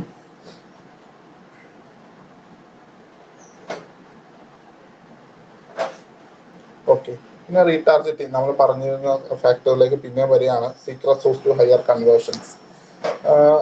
ഞാൻ വിശ്വസിക്കുന്നു റീടാർഗറ്റിംഗ് ക്യാമ്പയിൻസ് അധികാരം ചെയ്യുന്നില്ല. കാരണം എൻ്റെ ഒരു എക്സ്പീരിയൻസിൽ പലരും തന്നെ റീടാർഗറ്റിംഗ് ചെയ്യുന്ന ഒന്നില്ലെങ്കിൽ അവർ വെൽ നോൺ സ്റ്റാർട്ടപ്പ് ബ്രാൻഡുകളായിരിക്കണം, അല്ലെങ്കിൽ സ്കെയിൽ ചെയ്യാൻ പറ്റിയ ക്ലയന്റുള്ള ടീമുകൾ മാത്രമേ റീടാർഗറ്റിംഗ് കറക്റ്റ് ചെയ്യുന്നുള്ളൂ. അതിനകത്ത് എത്ര പേര് ഡാറ്റകളെ പഠിച്ചിട്ട് ചെയ്യുന്നതെന്ന് ചോദിച്ചാൽ അതിനകത്ത് എനിക്ക് ആൻസറുകൾ വ്യക്തമല്ല. കാരണം ഞാൻ പലരോടും ചോദിക്കാറുണ്ട്. ഈ കമ്മ്യൂണിറ്റി തന്നെ ലത്തീഫാണ് ഞാൻ ഏറ്റവും കൂടുതൽ സംസാരിക്കുന്നതും ഈ ഡാറ്റകളെ പറ്റിയായിരിക്കും പലപ്പോഴും. അല്ല, തീർച്ചയായിട്ടും അത് തന്നെയാണ് നമ്മൾ സംസാരിക്കാറ്. അപ്പോ അത് നേരത്തെ പറഞ്ഞത് തന്നെയാണ് അതിൽ ആഡ് ചെയ്യാനുള്ള point. So you may continue Abhishek. Thank you. 90% of വിസിറ്റേഴ്സും, അതായത് ഞാൻ ഇപ്പോൾ ഒരു D2C ബ്രാൻഡിന് വേണ്ടി വർക്ക് ചെയ്യുന്നുണ്ട്. അതൊരു ഫാഷൻ ജുവലറി ബ്രാൻഡാണ്. അതിനകത്തേക്ക് ഒരു ദിവസം വരുന്ന ട്രാഫിക് എന്നാ പറയാം, കാരണം അതിന്റെ SEO പാർട്ടും പേഴ്സണലി ചെയ്യുന്ന ഞാനാണ്, അതിന്റെ പെയ്ഡ് ക്യാമ്പയിൻസും ചെയ്യുന്നത് ഞാൻ തന്നെയാണ്. അതിനകത്തേക്ക് വരുന്ന ട്രാഫിക്കിന്റെ ഫസ്റ്റ് ഡേ പർച്ചേസ് നോക്കിക്കഴിഞ്ഞാൽ ആരും തന്നെ ഫസ്റ്റ് ഡേ പർച്ചേസ് ചെയ്യാറില്ല. പിന്നെ ഞാൻ അവരെ റീടാർഗറ്റ് ചെയ്യാറുണ്ട്. ചിലർ അബണ്ടന്റ് കാർട്ട് ചെക്ക്ഔട്ട്സിലേക്ക് പോകാറുണ്ട്. ചിലർ ഞാൻ ക്ലാരിറ്റി ചെക്ക് ചെയ്യുമ്പോൾ എല്ലാവരും റിവ്യൂസ് ചെക്ക് ചെയ്യുക, അങ്ങനെയുള്ള പല സെഷൻസുകളും ഞാൻ നോക്കാറുണ്ട്. അപ്പോൾ ആ ഡാറ്റ ഞാൻ അത്രത്തോളം സ്റ്റഡി ചെയ്തിട്ടാണ് ആ ബ്രാൻഡ്, കാരണം ആ ബ്രാൻഡിന്റെ ഓണർ ഈ ഒരു ഡിജിറ്റൽ മാർക്കറ്റിങ്ങിനോടോ അതിന് താല്പര്യമില്ലാതിരുന്ന ഒരാളെ ഞങ്ങളൊരു ടീം ചേർന്ന് മീറ്റ് ചെയ്ത് പഠിപ്പിച്ച് എത്തിച്ചാണ് ആ ഒരു പ്ലാറ്റ്ഫോമിലേക്ക്. അപ്പൊ ആൾക്ക് ഒരുപാട് ഡൗട്ടാണ്, SEO ചെയ്തിട്ട് ഞങ്ങളുടെ ബ്രാൻഡ് വളരുമോ? അപ്പോൾ SEO ചെയ്തപ്പോൾ നിങ്ങൾ പറഞ്ഞാൽ വിശ്വസിക്കില്ല, ആ ഒരു ഫാഷൻ ജ്വല്ലറിക്ക് മന്ത്ലി നടക്കുന്ന സെയിൽസ് 3 lakh പ്ലസ് ആണ്. പെർ ഡേ സെയില് 30,000 വരെ ഡെയിലി പോകുന്ന ദിവസങ്ങളുണ്ട്. അപ്പോ ചിലത് 42 ആവും. ആ ഓണത്തിന്റെ സമയത്ത് ഒരു ഡേ 78,000 സെയിൽ ആ ഒരു പ്ലാറ്റ്ഫോം ഷോപ്പിഫൈന്റെ ഡാഷ്ബോർഡിൽ നമുക്ക് കാണാൻ പറ്റുമായിരുന്നു. അപ്പോ ആ ഒരു ബ്രാൻഡിന്റെ ഗ്രോത്ത് അങ്ങനെ. അപ്പൊ അതിനകത്ത് വരുന്ന പാൻ ഇന്ത്യ ലെവല് മാർക്കറ്റ് ചെയ്യുന്നുണ്ട്. അപ്പോ ഇതിനകത്തേക്ക് വരുമ്പോൾ ഓരോ ഡാറ്റയും ഫസ്റ്റ് ഡേ പർച്ചേസ് ആരും ചെയ്യാറില്ല ബ്രാൻഡിൽ. കാരണം എല്ലാവർക്കും ഡൗട്ടാണ്, കാരണം ഇതൊരു കേരള ബ്രാൻഡ്, ഇൻസ്റ്റാഗ്രാമിൽ മുഴുവൻ കമ്മ്യൂണിക്കേഷൻ മലയാളത്തിൽ പോകുന്നു. ഇതിനകത്ത് ഓഡിയൻസ് ഇതിനകത്ത് ഏറ്റവും കൂടുതൽ പർച്ചേസ് വരുന്ന മലയാളികളാണോ എന്ന് ചോദിച്ചാൽ ഇതിന്റെ ഒരു 62% മലയാളികളാണ്. ബാക്കി വരുന്ന പർച്ചേസ് മുഴുവൻ പാൻ ഇന്ത്യ. ഏറ്റവും കൂടുതൽ വരുന്ന മഹാരാഷ്ട്ര, ഡൽഹി, ഗുജറാത്ത്, മധ്യപ്രദേശ് പോലുള്ള റീജിയനിൽ നിന്നാണ്. തമിഴ്നാട്ടിൽ നിന്നും സെയിൽ വരുന്നുണ്ട്. അതുപോലെ കർണാടക, ബാംഗ്ലൂർ. ആ കർണാടക, ബാംഗ്ലൂരിൽ നല്ല പർച്ചേസ് മലയാളികൾ തന്നെ പർച്ചേസ് ചെയ്യുന്നതാണ്. ബട്ട് നോർത്ത് ഇന്ത്യയിൽ വരുന്ന പല ഡാറ്റകളും ചെക്ക് ചെയ്ത് കഴിഞ്ഞാൽ ഞാൻ ക്ലാരിറ്റിയിൽ വളരെ വ്യക്തമായി നോക്കും. അത് ഓരോരുത്തരും അതിന്റെ ടെസ്റ്റ് റിവ്യൂസ് വായിക്കാറുണ്ട്, പ്രൊഡക്റ്റിന്റെ ക്വാളിറ്റി പേജിൽ പോകാറുണ്ട്. പിന്നെ അവർ ഒന്നും കൂടെ ഈ നെക്ലസ് നോക്കി വരുന്നവരായിരിക്കും കൂടുതൽ ആൾക്കാർ. അപ്പൊ നെക്ലസിന്റെ പേജ് ഒന്നും കൂടെ പോകുമ്പോൾ കോസ്റ്റ് നോക്കും, അവർ ഡ്രോപ്പ് ഡൗൺ ചെയ്യും. പിന്നെ ഞാൻ റീടാർജറ്റ് ചെയ്യുക, അല്ലെങ്കിൽ അവർ മോസ്റ്റ് ഓഫ് ദ ആൾക്കാരും ആഡ് ടു കാർട്ട് ചെയ്തിട്ടുണ്ടായിരിക്കും. അപ്പോൾ ആഡ് ടു കാർട്ടിൽ നിന്ന് അവനങ്കാർ ചെക്കൗട്ട്സിന് ക്യാമ്പയിൻസ് തന്നെ ആ ഒരു മെത്തേഡ് നമ്മൾ എപ്പോഴും B2Cയിൽ ചെയ്യുമ്പോൾ ഡാറ്റ അത്രയും അണ്ടർസ്റ്റുഡ് ചെയ്ത് ക്യാമ്പയിൻസ് ചെയ്തേ പറ്റുള്ളൂ. അതുപോലെ തന്നെ കഴിഞ്ഞ വർഷം വേറൊരു ഒരു ടീ ബ്രാൻഡിന് വേണ്ടി ക്യാമ്പയിൻസ് ചെയ്യായിരുന്നു. അപ്പോൾ അതിനകത്ത് ഞാൻ കണ്ടൊരു വ്യത്യാസം എന്താണെന്ന് വെച്ച് കഴിഞ്ഞാൽ, ചായപ്പൊടി ഒരിക്കലും മലയാളികളെ സംബന്ധിച്ചിടത്തോളം ഓൺലൈനിൽ നിന്ന് മേടിക്കുന്ന ബിഹേവിയർ ഇല്ലാത്ത ആൾക്കാരാണ്. ബട്ട് ആ ബ്രാൻഡിന്റെ ബ്രാൻഡ് കൊണ്ട് വളരെ വലുതാണ്. ബട്ട് ആ ക്യാമ്പയിൻസിന് ടാർഗറ്റ് ചെയ്യുമ്പോൾ ഇവര് ബ്രാൻഡ് തന്നെ പറയുന്നവർക്ക് കർണാടക ടാർഗറ്റ് ചെയ്താൽ മതി, കർണാടകത്തിൽ നിന്നാണ് സെയിൽസ് കൂടുതൽ വരുന്നത്. അപ്പൊ ഓക്കെ, ഞങ്ങൾ ഡാറ്റ നോക്കിയപ്പോൾ ഓക്കെ, കന്നഡക്കാരാണ് കൂടുതലും പർച്ചേസ് വരുന്നത്. അതിനകത്ത് ലൊക്കേഷൻ വരുന്നത് ബാംഗ്ലൂർ തന്നെയാണ് ഡെഫിനറ്റ്ലി. പിന്നെ ഇന്ത്യയിൽ നിന്ന് ഓൺലൈനിൽ ചായപ്പൊടി പോകുന്ന ചെന്നൈ ഒരു മേജർ ലൊക്കേഷൻ ആണ്. ഗോവ, പനാജി നല്ലൊരു സൗത്ത് ഇന്ത്യയിലെ നല്ലൊരു ലൊക്കേഷൻ ആണ് ഓൺലൈൻ ഈ പൗഡർ സെല്ലിങ്ങിന്. അപ്പോൾ ഓരോ ഡാറ്റയും നമ്മൾ എടുത്തു വെച്ചിട്ട് ഓരോരുത്തരുടെയും ഓരോ ഡാറ്റയും വാല്യുബിൾ ഡാറ്റയാണ്. അതിനകത്ത് എത്ര പേര് ആഡ് ടു കാർട്ട് അടിക്കുന്നുണ്ട്. ചിലർ കൂടുതലും ഇങ്ങനത്തെ പ്രൊഡക്റ്റിനൊക്കെ ബൾക്ക് പർച്ചേസ് ചെയ്യുമ്പോൾ ഓഫേഴ്സ് അവൈലബിൾ ആണ്. എല്ലാവരും അതായിരിക്കും കൂടുതലും ഷോപ്പ് ഓണേഴ്സ് ആയിരിക്കും ഇത് പർച്ചേസ് ചെയ്യുന്നത്. കാരണം 20 kg ടീ പൗഡർ പർച്ചേസ് ചെയ്യുന്ന അവർക്ക് 25% ഡിസ്കൗണ്ടും കൂപ്പൺസ് ഒക്കെ അവൈലബിൾ ആണ്. അങ്ങനെയുള്ള ഡാറ്റകൾ വെച്ചിട്ട് വേണം. പിന്നെ ഡൈനാമിക് റീടാർഗറ്റിംഗ് എത്ര പേര് കറക്റ്റായിട്ട് മെറ്റയിലും ഇതിലും ചെയ്യുന്നുണ്ടെന്ന് ചോദിച്ചാൽ എനിക്കറിയില്ല. അത് വലിയൊരു ടോപ്പിക്കാണ്. ഇപ്പൊ സംസാരിക്കുന്നത് ഒരു 1.5 മണിക്കൂർ അതിനുവേണ്ടി നമ്മൾ സംസാരിക്കേണ്ടി വരും. എല്ലാവരും ഡൈനാമിക് റീടാർഗറ്റിംഗ് കുറച്ചും കൂടി നോക്കുക. അത് കൂടുതലും ഷോപ്പിഫൈ വെബ്സൈറ്റുകൾ പ്ലാറ്റ്ഫോമുകൾ യൂസ് ചെയ്തിട്ട് അതിനകത്ത് അനലിറ്റിക്സും അല്ലെങ്കിൽ ലൈവ് ഡാഷ്ബോർഡുകളൊക്കെ നോക്കി എന്നിട്ട് ഓരോ click rate, hold rate, CPM എല്ലാ വാല്യൂസിനെയും മെഷർ ചെയ്തിട്ട് മാത്രം ക്യാമ്പയിൻസുകൾ ചെയ്യുക. പിന്നെ touch point marketing, email marketing ഞാൻ ഇമെയിലിനകത്ത് ഉൾപ്പെടുത്താൻ കാരണം മേജർലി B2Bയിൽ ചെയ്യുമ്പോൾ ഇമെയിൽ നല്ല രീതിയിൽ റിസൾട്ട് തരുന്നുണ്ട്. അതായത് ഞാനൊരു B2B SaaS പ്രോഡക്റ്റ് ചെയ്യുന്നുണ്ട്. ആ SaaS പ്രോഡക്റ്റ് ചെയ്തിരുന്ന സമയത്ത് എനിക്ക് നല്ല രീതിയിൽ ഇമെയിൽ മാർക്കറ്റിംഗ് മെയിൽചിമ്പ് വഴി ഞാൻ 500 കണക്ഷന്റെ നോർമൽ പാക്കേജ് യൂസ് ചെയ്തുകൊണ്ടിരുന്നത്. അതിൽ നിന്ന് കൺവേർഷൻ വന്നിട്ടുണ്ട്. അതുപോലെ വാട്സപ്പ് മാർക്കറ്റിംഗ് എല്ലാവർക്കും, കാരണം 90% ഓപ്പൺ റേറ്റ് ഉള്ള ഒരു പ്ലാറ്റ്ഫോമാണ് വാട്സപ്പ്. അതിനകത്ത് വെറുതെ ഒരു മെസ്സേജ് അയച്ചാൽ കൺവേർഷൻ വരുമെന്ന് ഞാൻ ഒരിക്കലും പറയില്ല. അതിനൊരു ഹുക്ക് ഇട്ട് അതിൻ്റെ ഒരു ഹെഡ്ലൈൻ ടോപ്പിക്ക് വളരെ ഹുക്ക്ഡ് ആണ് എങ്കിൽ, അല്ലെങ്കിൽ ക്ലയന്റിനെ ഓപ്പൺ ചെയ്യിപ്പിക്കാൻ പറ്റുമെങ്കിൽ, അല്ലെങ്കിൽ അവരുടെ ഫോമോ ആൻസറബിൾ ആണ് എങ്കിൽ ഡെഫിനറ്റ്ലി അത് ഓപ്പൺ റേറ്റ് ഉണ്ട്. അത് പർച്ചേസ് വരും, അല്ലെങ്കിൽ നമ്മുടെ പ്രൊഡക്റ്റ്സ് എല്ലാം ഡെഫിനറ്റ്ലി പറ്റും. പിന്നെ കോൾ ബേസ് റീടാർഗറ്റിംഗ് അത് കൂടുതലും ഞാൻ സജസ്റ്റ് ചെയ്യുന്നത് ഇൻസ്റ്റിറ്റ്യൂട്ടുകൾ സജസ്റ്റ് ചെയ്യും. അതുപോലെ ഹൈ ടിക്കറ്റ് പ്രൊഡക്റ്റുകൾ സെല് ചെയ്യാൻ വേണ്ടിയിട്ട്, അതുപോലെ ഫ്ലാറ്റുകൾ, അങ്ങനത്തെ ഈ ഫ്ലാറ്റ് റിയൽ എസ്റ്റേറ്റ് ബിസിനസ് ചെയ്യുന്ന ക്യാമ്പയിൻസ് ചെയ്യുന്ന ഒരുപാട് പേരുണ്ട്, പല ഏജൻസിയിലും ചെയ്യുന്നുണ്ട്. ബട്ട് അവർക്ക് റിസൾട്ട് ഉണ്ടോ എന്ന് വെച്ചാൽ ഞാൻ പലരെയും കേൾക്കുന്നത് ആർക്കും റിസൾട്ട് ഇല്ല. ഡെഫിനറ്റ്ലി ആ ഒരു റീസൺ എന്ന് പറഞ്ഞു കഴിഞ്ഞാൽ ആ ഇൻഡസ്ട്രിയിലെ ക്ലയന്റിന് ഒരു പ്രത്യേകതയുണ്ട്. അവരുടെ പ്രൊഡക്റ്റിന് ചിലപ്പോൾ 45 ലക്ഷം രൂപ ഉണ്ടായിരിക്കും, പക്ഷെ അവർ മാർക്കറ്റിന് പെയ്ഡാഡിന് വേണ്ടി സ്പെൻഡ് ചെയ്യുന്ന 5000 രൂപയായിരിക്കും.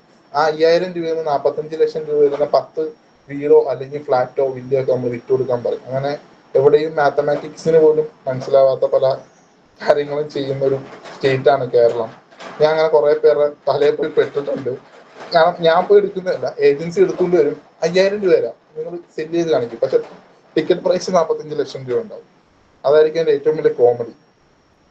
അപ്പോൾ റീടാർഗറ്റിംഗ് ക്യാമ്പയിൻസ് ഡെഫിനറ്റ്ലി ചെക്ക്ഔട്ട് ചെയ്യുക. ഓക്കെ,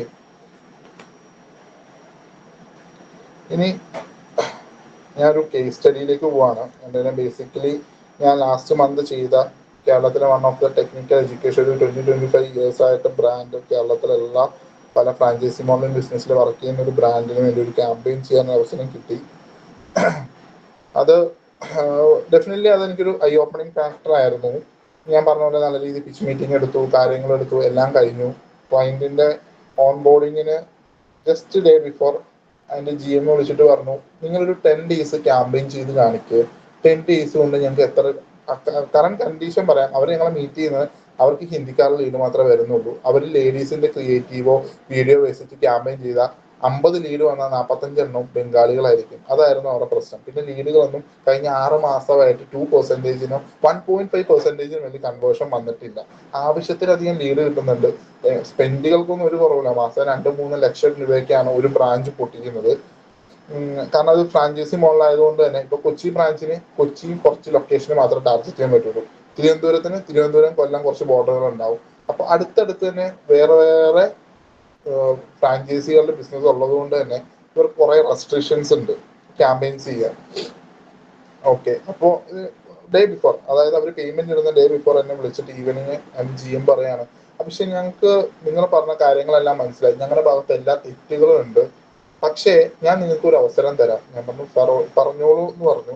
ഞങ്ങൾ 10 day കൊണ്ട് ചെയ്ത് കാണിക്കാൻ പറ്റണം. ഞങ്ങൾക്ക് കിട്ടുന്നതിനേക്കാളും ക്വാളിറ്റി ഉള്ള ലീഡ്സ് നിങ്ങൾ എനിക്ക് സപ്ലൈ ചെയ്യണം. കാരണം ഞാൻ പറഞ്ഞു സാർ 10 ദിവസം കൊണ്ട് ചെയ്യാൻ സാധ്യമല്ല ഒരിക്കലും. അല്ല, ഞാൻ ചെയ്ത് കാണിച്ചാൽ മതി, നിങ്ങൾക്ക് ലീഡ് കിട്ടുമോ ഇല്ലയോ എന്ന് അറിയണം. ഞാൻ പറഞ്ഞു സാർ അത് പോസിബിൾ അല്ല, കാരണം ലേണിംഗ് സ്റ്റേജ് തന്നെ മെറ്റീരിയൽ ഒരു 15 days ക്യാമ്പയിൻ വർക്ക് ചെയ്യണം. അതിനകത്ത് എനിക്ക് എയർബി ടെസ്റ്റ് ചെയ്യേണ്ടി വരും, ഓഡിയൻസിനെ എനിക്ക് അണ്ടർസ്റ്റാൻഡ് ചെയ്യേണ്ടി വരും. ഞാൻ ഈ ഒരു ഇൻഡസ്ട്രിയിൽ വർഷം ചെയ്യുന്നുണ്ട്, പക്ഷെ എന്നാൽ പോലും നിങ്ങളിലേക്ക് എങ്ങനെ ആൾക്കാർ ICP വർക്ക് ചെയ്യുന്നു, നിങ്ങൾ ഏത് ടൈപ്പ് ഓഫ് കണ്ടന്റുകളാണ്, നിങ്ങൾ ഏത് USP ആണ് ആൾക്കാർ വർക്ക് ചെയ്യുന്നതെന്ന് എനിക്ക് പഠിക്കാൻ ഒരു ടൈം വേണം എന്ന് പറഞ്ഞപ്പോൾ ആൾ പറഞ്ഞു, ഞങ്ങൾ USP ഒന്നും നിങ്ങൾ അങ്ങനെ നോക്കണ്ട, നിങ്ങൾ ക്യാമ്പയിൻ ചെയ്യും, നാളെ രാവിലെ തന്നെ ഒരു ജനറേഷൻ ക്യാമ്പയിൻ ഓൺ ചെയ്യും. നമ്മൾ സാർ പറ്റില്ല. പക്ഷേ as well as ഞാൻ പറഞ്ഞ പോലെ തന്നെ ഏജൻസിന്ന് പ്രഷർ ഉണ്ടായി, എനിക്ക് ഓൺ ബോർഡ് ചെയ്യിപ്പിക്കേണ്ടി വന്നു. ഇതേവരെ നെക്സ്റ്റ് ഡേ മോർണിംഗ് ഞാൻ ഒരു ജനറേഷൻ ക്യാമ്പയിൻ പബ്ലിഷ് ചെയ്തു. ഞാൻ അപ്പൊ അന്ന് രാത്രി ഞാൻ നല്ല രീതിയിൽ വർക്ക്ഔട്ട് ചെയ്തിട്ടുണ്ടായിരുന്നു. കോപ്പി റൈറ്ററിനെ കൊണ്ട് കോപ്പി എഴുതിപ്പിച്ചില്ല. എന്ത് വേണം ഇവിടെയുള്ള ഒരു അവരെ 10 കോമ്പറ്റീറ്റർ എടുത്തു. 10 കോമ്പറ്റീറ്ററിന്റെ ആഡ്സ് ലൈബ്രറി ഞാൻ ചെക്ക് ചെയ്തു. അവർ ഏത് രീതിയിലുള്ള സ്ട്രാറ്റജിയാണ് വർക്ക് ചെയ്യുന്നത്, വീഡിയോസ് ഏതിലാണ് വർക്ക് ചെയ്യുന്നത്, ഇവരുടെ ഹുക്ക് എന്താണ്, ഇവരുടെ USP മറ്റ് ബ്രാൻഡുകൾക്ക് USP എന്താണ് എന്നെല്ലാം ഞാൻ സെഗ്രിഗേറ്റ് ചെയ്തിട്ട് നല്ലൊരു എക്സൽ ഷീറ്റ് ഉണ്ടായിരുന്നു. ആ എക്സൽ ഷീറ്റിന് ഞാനൊരു കോപ്പി എഴുതി വർക്ക്ഔട്ട് ചെയ്തു, ക്യാമ്പയിൻ പബ്ലിഷ് ചെയ്തു, ലീഡ് കിട്ടി. ഞങ്ങൾക്ക് 2 ലൊക്കേഷൻ വന്നിരുന്നു, കൊച്ചിയും ട്രിവാൻഡ്രവും. ഞാൻ കൊച്ചിക്ക് വേണ്ടി ഞാൻ 20,000 രൂപ ചോദിച്ചു. കറന്റ് അവർക്ക് ഒരു ലീഡ് പെർ പോസ്റ്റ് 1740 രൂപ ലീഡ് പെർ പോസ്റ്റ് വരുന്നുണ്ടായിരുന്നു എന്നെ കാണിച്ച ആഡ് അക്കൗണ്ട് കൊച്ചി ലൊക്കേഷനിൽ. തിരുവനന്തപുരത്ത് 2000-ന് മുകളിലായിരുന്നു. അപ്പൊ ഓക്കെ, അപ്പൊ ഞാൻ പറഞ്ഞു സാർ എനിക്കിത് ലീഡ് പോസ്റ്റ് കുറയ്ക്കാൻ പറ്റും. ഞാൻ CPR-ഉം CPC ഒക്കെ നോക്കിയിട്ട് കോമഡി ആയിരുന്നു. അതൊന്നും അനലൈസ് ചെയ്യാൻ അറിയാത്തത് കൊണ്ടാണ് അവർ ഇത്ര നാൾ അനലൈസ് ചെയ്യാതിരുന്നതെന്ന് പോലും ഞാൻ നോക്കിയില്ല. ഞാൻ ചോദിക്കാൻ പോയില്ല, അവർക്ക് അറിയില്ലായിരുന്നു എന്ന് എനിക്ക് മനസ്സിലായി അക്കൗണ്ട് കണ്ടപ്പോൾ. ഓക്കെ, ഞാൻ ഇട്ടു, ക്യാമ്പയിൻ പബ്ലിഷ് ചെയ്തു. എനിക്ക് 10 ദിവസം കൊണ്ട് കൊച്ചി ലൊക്കേഷനിൽ മാത്രം 200 ലീഡ് കൊടുക്കാൻ പറ്റി. ഞാൻ അവരോട് കമ്മിറ്റ് ചെയ്തത് 50-70, കാരണം എനിക്ക് ഉള്ളിലൊരു പേടിയുണ്ടായി 10 ദിവസം കൊണ്ട്. ഞാൻ പറഞ്ഞില്ല എനിക്ക് 100-150 തരാൻ പറ്റും. ഞാൻ 50-70 എന്ന എന്റെ പോർട്ട്ഫോളിയോക്ക് എഫക്ട് ചെയ്യാത്ത രീതിയിൽ ഞാൻ അവിടെ കളിച്ചു. ഒരു 50-70 ലീഡ് ഞാൻ അവിടെ 10 ദിവസം കൊണ്ട് 200 ലീഡ് കൊടുത്തു. അവിടുത്തെ എനിക്ക് ഒരു ലീഡിന് ടോട്ടലി കൊച്ചി തിരുവനന്തപുരം ലൊക്കേഷനും കൂടെ അവർ ടോട്ടൽ 40,000 രൂപ തന്നില്ല. എനിക്ക് CPL വന്നു 141 രൂപ. എനിക്ക് ടോട്ടൽ 283 ലീഡ് വന്നു. ടോട്ടൽ കൺവേർഷൻ 12% വന്നു. ടോട്ടൽ കൊച്ചിയിലും അവിടെ. അപ്പോ എനിക്ക് അതിൽ നിന്ന് അണ്ടർസ്റ്റാൻഡ് ചെയ്യും. എന്നിട്ടും അവർ പറയുന്നതാണ്, നിങ്ങൾ ഇത്രയും ഇത്രയല്ലേ നിങ്ങളെ കൊണ്ട് ചെയ്യാൻ പറ്റുള്ളൂ. അവർ കഴിഞ്ഞ 6 മാസമായിട്ട് അവിടെ കിടന്ന് പണിപ്പെട്ടിട്ട് ഈ 1-2-4% അപ്പുറത്ത് കൺവേർഷൻ കൊണ്ടുവരാൻ പറ്റിയില്ല. 10 ദിവസം കൊണ്ട് 283 ലീഡ് കൊടുത്ത് അതിൽ നിന്ന് ഒരു 33 ലീഡ് കൺവേർഷൻ ആയി അവരുടെ അക്കൗണ്ടിൽ, ബാങ്ക് അക്കൗണ്ടിൽ. ഇപ്പൊ സ്റ്റുഡന്റിന് പൈസ ഇല്ലെങ്കിൽ ഫിനാൻസ് ചെയ്യുന്ന ബജാജ് ഫിനാൻസ് ചെയ്ത അവരുടെ അക്കൗണ്ടിൽ പൈസ കയറിയപ്പോൾ അവർ പറയാണ്, ഇത് 10 ദിവസം കൊണ്ട് നിങ്ങളെ കൊണ്ട് ഇത്രയല്ലേ ചെയ്യാൻ പറ്റുള്ളൂ, ഞങ്ങൾ അതിൽ കൂടുതൽ എക്സ്പെക്ട് ചെയ്തു, അപ്പൊ ഞങ്ങൾക്ക് നിങ്ങളെ പറ്റി പഠിക്കാൻ ഇനി സമയം വേണം, ഞങ്ങളൊന്ന് ക്യാമ്പയിൻ ചെയ്ത് നോക്കട്ടെ എന്ന്. ഓക്കെ, ഇങ്ങനെയുള്ള പല കോമഡികളും നടക്കുന്ന ഒരു സ്റ്റേറ്റാണ് കേരളം. ഓക്കെ, അപ്പോൾ ഞാൻ അതിൽ നിന്ന് അണ്ടർസ്റ്റാൻഡ് ചെയ്ത് നമ്മൾ എത്രത്തോളം ഞാൻ അത്രയും ഡെലിവർ ചെയ്തിട്ടുണ്ട്. കാരണം അത് എൻ്റെ ലൈഫിൽ ഒരു ഇത്ര 7 വർഷത്തിനിടയിൽ ഞാൻ ഒരു 5 ക്യാമ്പയിൻസ് ഞാൻ ബെറ്റർ ആയിട്ട് ചെയ്തുള്ളൂ എന്ന് വിശ്വസിക്കുന്ന ഒരാളാണ്. അതിനകത്തൊരു one of the best campaign. കാരണം 10 ദിവസം കൊണ്ട് 1740 രൂപ CPL ഉണ്ടായിരുന്ന ഒരു സ്ഥലത്ത് നിന്ന് 141 എനിക്ക് CPL കുറയ്ക്കാൻ പറ്റി. 4% കൺവേർഷൻ റേറ്റിൽ നിന്ന് 12% 10 ഡേയ്സ് കൊണ്ട് എനിക്ക് ഇൻക്രീസ് ചെയ്യാൻ പറ്റി. അങ്ങനെയുള്ള ഫാക്ടേഴ്സിനെ വെച്ച് നോക്കുമ്പോൾ ക്ലയന്റ് എത്രത്തോളം അണ്ടർസ്റ്റാൻഡ് ആണ്, ഏജൻസിയുടെ സൈഡിൽ നിന്നുള്ള സപ്പോർട്ട്, ഇതെല്ലാം ഒരു പെർഫോമൻസ് മാർക്കറ്ററിന്റെ ഗ്രോത്തിനെ സപ്പോർട്ട് ചെയ്യുന്ന ഫാക്ടറാണ്. സെക്കൻഡ് ഒരു യൂസ് കേസ് പറയുന്ന ഒരു B2B SaaS പ്രൊഡക്റ്റ് ആണ്. ഞാൻ ആ SaaS എടുത്തത് എന്താണെന്ന് വെച്ചാൽ, SaaSിലൊക്കെ ക്യാമ്പയിൻ ചെയ്യാൻ ഒരു അവസരം കിട്ടുന്നവർ വളരെ കുറവാണ്. ബട്ട് ഒരു ഓഡിയൻസിനെ അണ്ടർസ്റ്റാൻഡ് ചെയ്യാനായാലും SaaSിലൊരു നല്ലൊരു റിസൾട്ട് ഉണ്ടെങ്കിൽ ലോകത്ത് SaaSിൽ ക്യാമ്പയിൻ ചെയ്തവർക്ക് എവിടെയും പോയി ക്യാമ്പയിൻ ചെയ്യാമെന്ന് വിശ്വസിക്കുന്നതാണ്. കാരണം ഒരു SaaS പ്രൊഡക്റ്റ് സെല് ചെയ്യാൻ അത്രയും ബുദ്ധിമുട്ടാണ്. ഓക്കെ, ഞാൻ സെല് എന്ന് പറയുന്ന ഒരു മലേഷ്യ ബേസ് ചെയ്ത് നമ്മുടെ Booking.com അഗോഡയെല്ലാം പോലെ ഉള്ള പ്ലാറ്റ്ഫോമുകളിൽ ഹോട്ടൽസിന് അവൈലബിലിറ്റി ഉണ്ടാവുമല്ലോ. അതുപോലെ തന്നെ ഇത് ഹോട്ടലിന്റെ ഗ്രൂപ്പുകളിൽ വർക്ക്ഔട്ട് ചെയ്യാൻ പറ്റും. അങ്ങനെ ഒരു ബ്രാൻഡ്, അതായത് അവിടെ റൂം വേക്കന്റ് ആണ്. ഇപ്പൊ ഞാൻ അതിന്റെ ഒരു ഹോട്ടലിന്റെ ഓണറാണ്. ഇപ്പോൾ എനിക്ക് വേണമെങ്കിൽ മറ്റേ ഹോട്ടലിൽ എത്ര റൂം വേക്കന്റ് ഉണ്ട്, വേണമെങ്കിൽ എന്റെ 2 കസ്റ്റമേഴ്സിന് അങ്ങോട്ട് കൊടുക്കാനോ, അല്ലെങ്കിൽ എനിക്കിവിടെ റൂമില്ലാത്തതുകൊണ്ട് അങ്ങോട്ട് ബുക്കിംഗ് ഷിഫ്റ്റ് ചെയ്യാനോ, അല്ലെങ്കിൽ അങ്ങനെ നമ്പർ ഓഫ് കേപ്പബിലിറ്റി. അതായത് ഇപ്പോൾ എന്റെ ഹോട്ടലിൽ ഇന്ന് റൂം ക്ലീനിങ് എപ്പോഴൊക്കെ നടന്നു, ഏതൊക്കെ റൂം ഏതൊക്കെ സമയത്ത് ക്ലീൻ ചെയ്തു, എത്ര പേര് ഏതൊക്കെ സമയത്ത് ചെക്ക് ഇൻ ചെയ്ത് ചെക്ക് ഔട്ട് ചെയ്തു, വാഷ്റൂംസുകൾ എത്ര കഴുകി, അങ്ങനെ എൻറ്റയർ ഡാറ്റ. ഡൈനിങ് റൂം എത്ര തവണ ക്ലീൻ ചെയ്തു, ഹോട്ടലിലേക്ക് എത്ര പർച്ചേസ്, റെസ്റ്റോറൻറ്റിലേക്ക് എത്ര പ്രൊഡക്റ്റ് പർച്ചേസ് ചെയ്തു, അങ്ങനെ ഒരു പ്രൊഡക്റ്റ് മാർക്കറ്റ് ചെയ്യാൻ ഒരു ഇത് കിട്ടി. എനിക്ക് 2 മന്ത് ക്ലയന്റ് ഞങ്ങളോട് ഉണ്ടായിരുന്നുള്ളൂ. അവരൊരു ഇന്റർനാഷണൽ ബ്രാൻഡ് ആയതുകൊണ്ട് തന്നെ നമ്മൾ കമ്മ്യൂണിക്കേഷനിൽ വന്നൊരു എററാണ്. കാരണം കറക്റ്റായിട്ട് മീറ്റിങ്ങുകൾ എടുക്കാൻ പറ്റാതെ ഈ സമയം ആ ഒരു ഇഷ്യൂ കാരണം നമ്മളതിൽ നിന്ന് പോയൊരു ക്ലയന്റ് ആണ്. ലീഡിനെ എപ്പോഴും അവർ ഫിൽട്ടർ ചെയ്തില്ലായിരുന്നു. കാരണം അവർ നമ്മൾ ഫിൽറ്റേർഡ് ലീഡല്ല അവർ യൂസ് ചെയ്തത്. നമ്മൾ കുറച്ചും കൂടെ ഫിൽറ്റേർഡ് ആയ ലീഡ് പ്രൊവൈഡ് ചെയ്യാൻ തുടങ്ങി. നമ്മൾ ലീഡ് ഫോമുകൾ കുറച്ചും കൂടി ഹൈ ഇൻഡന്റ് ആക്കി നമ്മൾ ലാൻഡിംഗ് പേജ് യൂസ് ചെയ്യാൻ തുടങ്ങി. ലാൻഡിംഗ് പേജ് യൂസ് ചെയ്യുമ്പോൾ വരുന്ന ഡാറ്റ കുറച്ചും കൂടി നമുക്ക് അറ്റൻഷൻ കിട്ടാൻ തുടങ്ങി. അവർ ഏത് ടൈപ്പ് ഓഫ് ബിസിനസ് ആണ്, അവർ എത്ര രൂപ സ്പെൻഡ് ചെയ്യാനുണ്ടാവും. കാരണം ഈ SaaS പ്രോഡക്റ്റിന് നല്ല കോസ്റ്റ് ഉണ്ട്. മോസ്റ്റ്ലി ഈ ലീഡ് കിട്ടുന്ന പലരും തന്നെ നമ്മുടെ നല്ല ലോഡ്ജിന്റെ സെറ്റപ്പ് ഉള്ള അല്ലെങ്കിൽ അധികം സ്പെൻഡ് ചെയ്യാൻ കേപ്പബിൾ അല്ലാത്ത കുറെ ആൾക്കാരായിരുന്നു അവിടെ ലീഡ് കൊടുക്കുന്നത്. നമ്മളത് അണ്ടർസ്റ്റാൻഡ് ചെയ്തിട്ട് കുറച്ചും കൂടി പ്രീമിയം സെഗ്മെന്റ് ആണ്. ആ ലാൻഡിംഗ് പേജ് കയറുമ്പോൾ തന്നെ മനസ്സിലാവും, ഓക്കെ ഇത് ഒരു 5 സ്റ്റാറോ 7 സ്റ്റാറോ അല്ലെങ്കിൽ 3 സ്റ്റാർ, മിനിമം 3 സ്റ്റാർ റെസ്റ്റോറന്റിന് യൂസ് ചെയ്യാൻ പറ്റുന്ന മെത്തേഡാണ് ഇതിനകത്ത് യൂസ് ചെയ്ത് അങ്ങനെ ഫിൽട്ടർ ചെയ്ത് ക്യാമ്പയിൻസ് വർക്ക്ഔട്ട് ചെയ്തിട്ട് നമുക്ക് റിസൾട്ട് കിട്ടിയിട്ടുണ്ട്. ഓക്കെ, ഞാൻ പറഞ്ഞു വരുന്നത് എൻഡ് ഓഫ് ദ ക്ലാസ്സിലേക്ക് ഞാൻ പറയുമ്പോൾ, നമുക്ക് ലീഡ് ജനറേഷന്റെ കോസ്റ്റ് കുറയ്ക്കാമെന്ന് പറയുന്നത് ടെക്നോളജി കൊണ്ട് മാത്രം പറ്റുന്ന ഒരു ഫാക്ടർ അല്ല. അതിനകത്ത് ഡിപ്പെൻഡ് ചെയ്യുന്ന പല ഫാക്ടേഴ്സ് ഉണ്ട്. ഓഡിയൻസ്, ICP, നമ്മുടെ കമ്മ്യൂണിക്കേഷൻ, നമ്മുടെ ഫണൽ സ്ട്രാറ്റജീസ്, ഫണലിന്റെ സ്പെൻഡ്, അതുപോലെ മീഡിയ ബൈയിങ് മെട്രിക്സ്, മീഡിയ ബൈയിങ്ങിന്റെ പ്ലാനിങ്, അതെല്ലാം ഡിപ്പെൻഡന്റ് ആണ്. എപ്പോഴും ഓരോ ലെവലിലെ ഓഡിയൻസിനെ പഠിക്കുക, റീടാർഗറ്റിംഗ് ക്യാമ്പയിൻസ് റൺ ചെയ്യുക, ഡാറ്റകളെ പ്യൂറായിട്ട് അണ്ടർസ്റ്റുഡ് ചെയ്യുക. എന്നാൽ മാത്രമേ നമുക്കൊരു പ്യൂർ ക്യാമ്പയിനെ പബ്ലിഷ് ചെയ്യാൻ പറ്റുള്ളൂ. അല്ലെങ്കിൽ ഓഡിയൻസിനെ മനസ്സിലാക്കുക, ICP ഏറ്റവും കൂടുതൽ മനസ്സിലാക്കുക, കോപ്പിയിൽ നല്ല രീതിയിൽ വർക്ക്ഔട്ട് ചെയ്യുക. നമ്മുടെ കോമ്പറ്റീറ്റേഴ്സിന്റെ കോപ്പി എന്ത് ചെയ്യുന്നു, അവർ USP ആണോ സെൻഡ് ചെയ്യുന്നത്, കുറെ USP നമ്മുടെ USP എങ്ങനെ സെൻഡ് ചെയ്യാൻ പറ്റും. അത് കോപ്പി റൈറ്ററിന്റെ ജോബ് മാത്രമായി കാണാതെ അത് നമ്മുടെ പ്രശ്നം ആഡ് ചെയ്യുന്ന ഒരാളുടെയും ജോബായിട്ട് കാണുക. ഇപ്പോൾ ഗൂഗിളിൽ ആഡ് റൺ ചെയ്യുമ്പോഴും, നെറ്റില് റൺ ചെയ്യുമ്പോഴും, ടിക്ടോക്കിലോ സ്നാപ്പിലോ എവിടെ റൺ ചെയ്യുമ്പോഴും നമ്മളെ ഓഡിയൻസിനെ ഡീപ്ലി അണ്ടർസ്റ്റാൻഡ് ചെയ്യുക. എന്നിട്ട് ലീഡിനെ ചെയ്യുക. ടോഫും ഓഫും ബൂഫ് എങ്ങനെ ഫണലിനെ ചെയ്യുക, അതുപോലെ പെയിൻ പോയിന്റ്, സോഷ്യൽ പ്രൂഫ്, അതുപോലെ ക്രിയേറ്റീവുകൾ വർക്ക്ഔട്ട് ചെയ്യുമ്പോൾ കൂടുതലും ഫോമോയെ ആൻസർ ചെയ്യാൻ പറ്റിക്കഴിഞ്ഞാൽ എനിക്ക് തോന്നുന്നു കുറച്ചും കൂടി, അല്ലെങ്കിൽ കിസ് ഫോർമാറ്റ് വർക്ക് ചെയ്യുന്നുണ്ട്. കിസ് ഫോർമാറ്റും ഫോമോയും കുറച്ചും കൂടെ ബെറ്റർ ആയിട്ട് വർക്ക് ചെയ്യുന്നുണ്ട് ലീഡ് ജനറേഷന്റെ കാര്യങ്ങളിലേക്ക് വരുമ്പോൾ. പിന്നെ റീടാർഗറ്റിംഗ് ആൻഡ് ലീഡ് നർച്ചറിങ്, ഇത് 2 കാര്യങ്ങൾ ഒരു പെർഫോമൻസ് മാർക്കറ്റർ ഡെഫിനറ്റ്ലി ചെയ്തിരിക്കേണ്ട ഒരു കാര്യമാണ്. ഓക്കെ, ഞാൻ സെഷൻ വൈൻഡപ്പിലേക്ക് എത്തുകയാണ്. എന്തെങ്കിലും ക്വസ്റ്റ്യൻസോ കാര്യങ്ങളോ ഉണ്ടെങ്കിൽ ചോദിക്കാം. ഞാൻ കുറെ സംസാരിച്ചു. ഇത്രത്തോളം മനസ്സിലായി ഞാൻ എല്ലാവരും വിശ്വസിക്കുന്നു. നമുക്കൊന്ന് ഓപ്പൺ ഡിസ്കഷനിലേക്ക് കടന്നാലോ? ക്വസ്റ്റ്യൻസ് ഉണ്ടോ ആർക്കെങ്കിലും?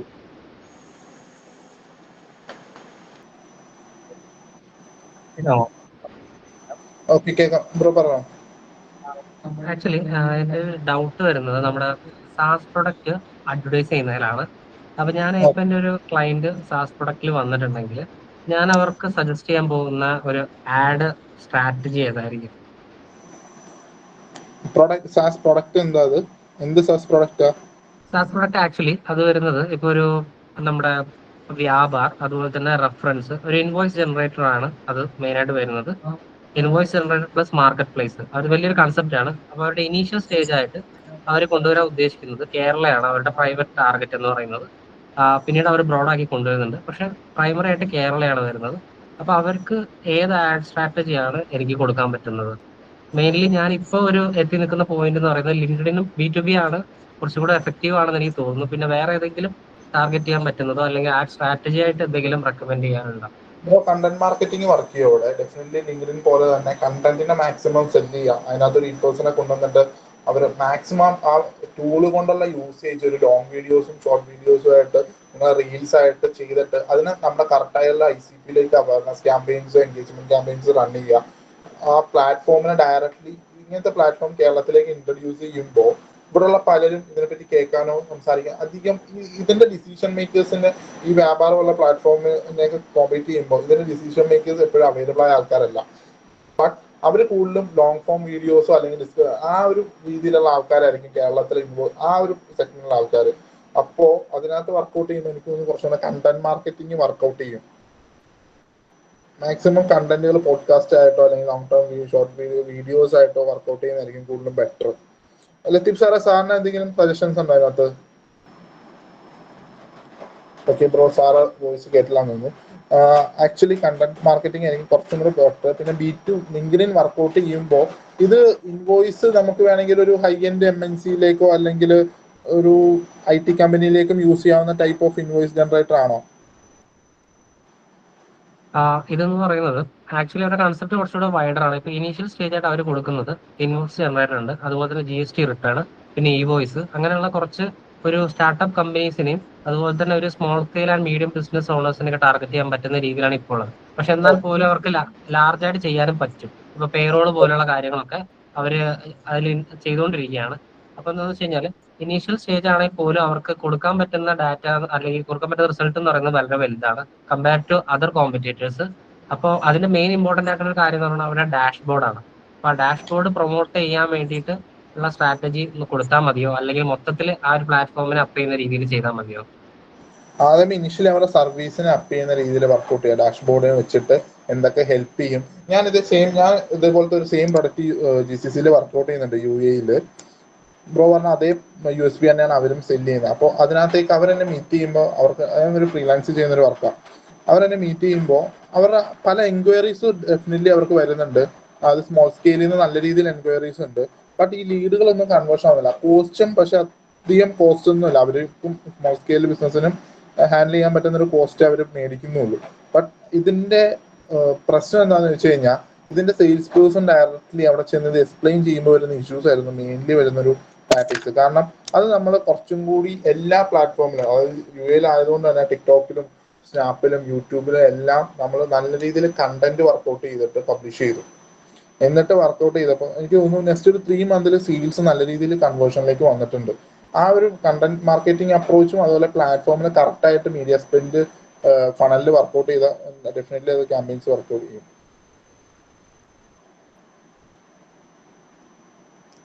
ഓക്കെ. നെക്സ്റ്റ് ആരായിരുന്നു? ഒരാളും കൂടെ ഹാൻഡ് റൈസ് ചെയ്തിട്ടുണ്ട്. നെക്സ്റ്റ് ഷബീബ് ചോദിച്ചോ. ഷബീബ് ഹാൻഡ് റൈസ് ചെയ്തിട്ടില്ലേ? ഹലോ, ഹലോ ബ്രോ, പറഞ്ഞോ. ഓക്കെ സാർ, ഞാൻ കുറച്ച് ഒരു 2-3 ആഴ്ച മുന്നേ ഒരു ഇൻസ്റ്റാഗ്രാം റീൽസ് കണ്ടിരുന്നു. അതായത് ഇപ്പം വാട്സപ്പ് നമ്മൾ ക്യാമ്പയിൻ ലീഡ്സ് ജനറേറ്റ് ചെയ്യുമ്പോൾ നമ്മൾ സാധാരണ എൻഗേജ്മെന്റ് ആഡാണ് ഞാൻ ചെയ്യാറ്. അതിൽ ഡാറ്റ കിട്ടാറുണ്ട്, കൺവേർഷൻ കിട്ടാറുണ്ട്.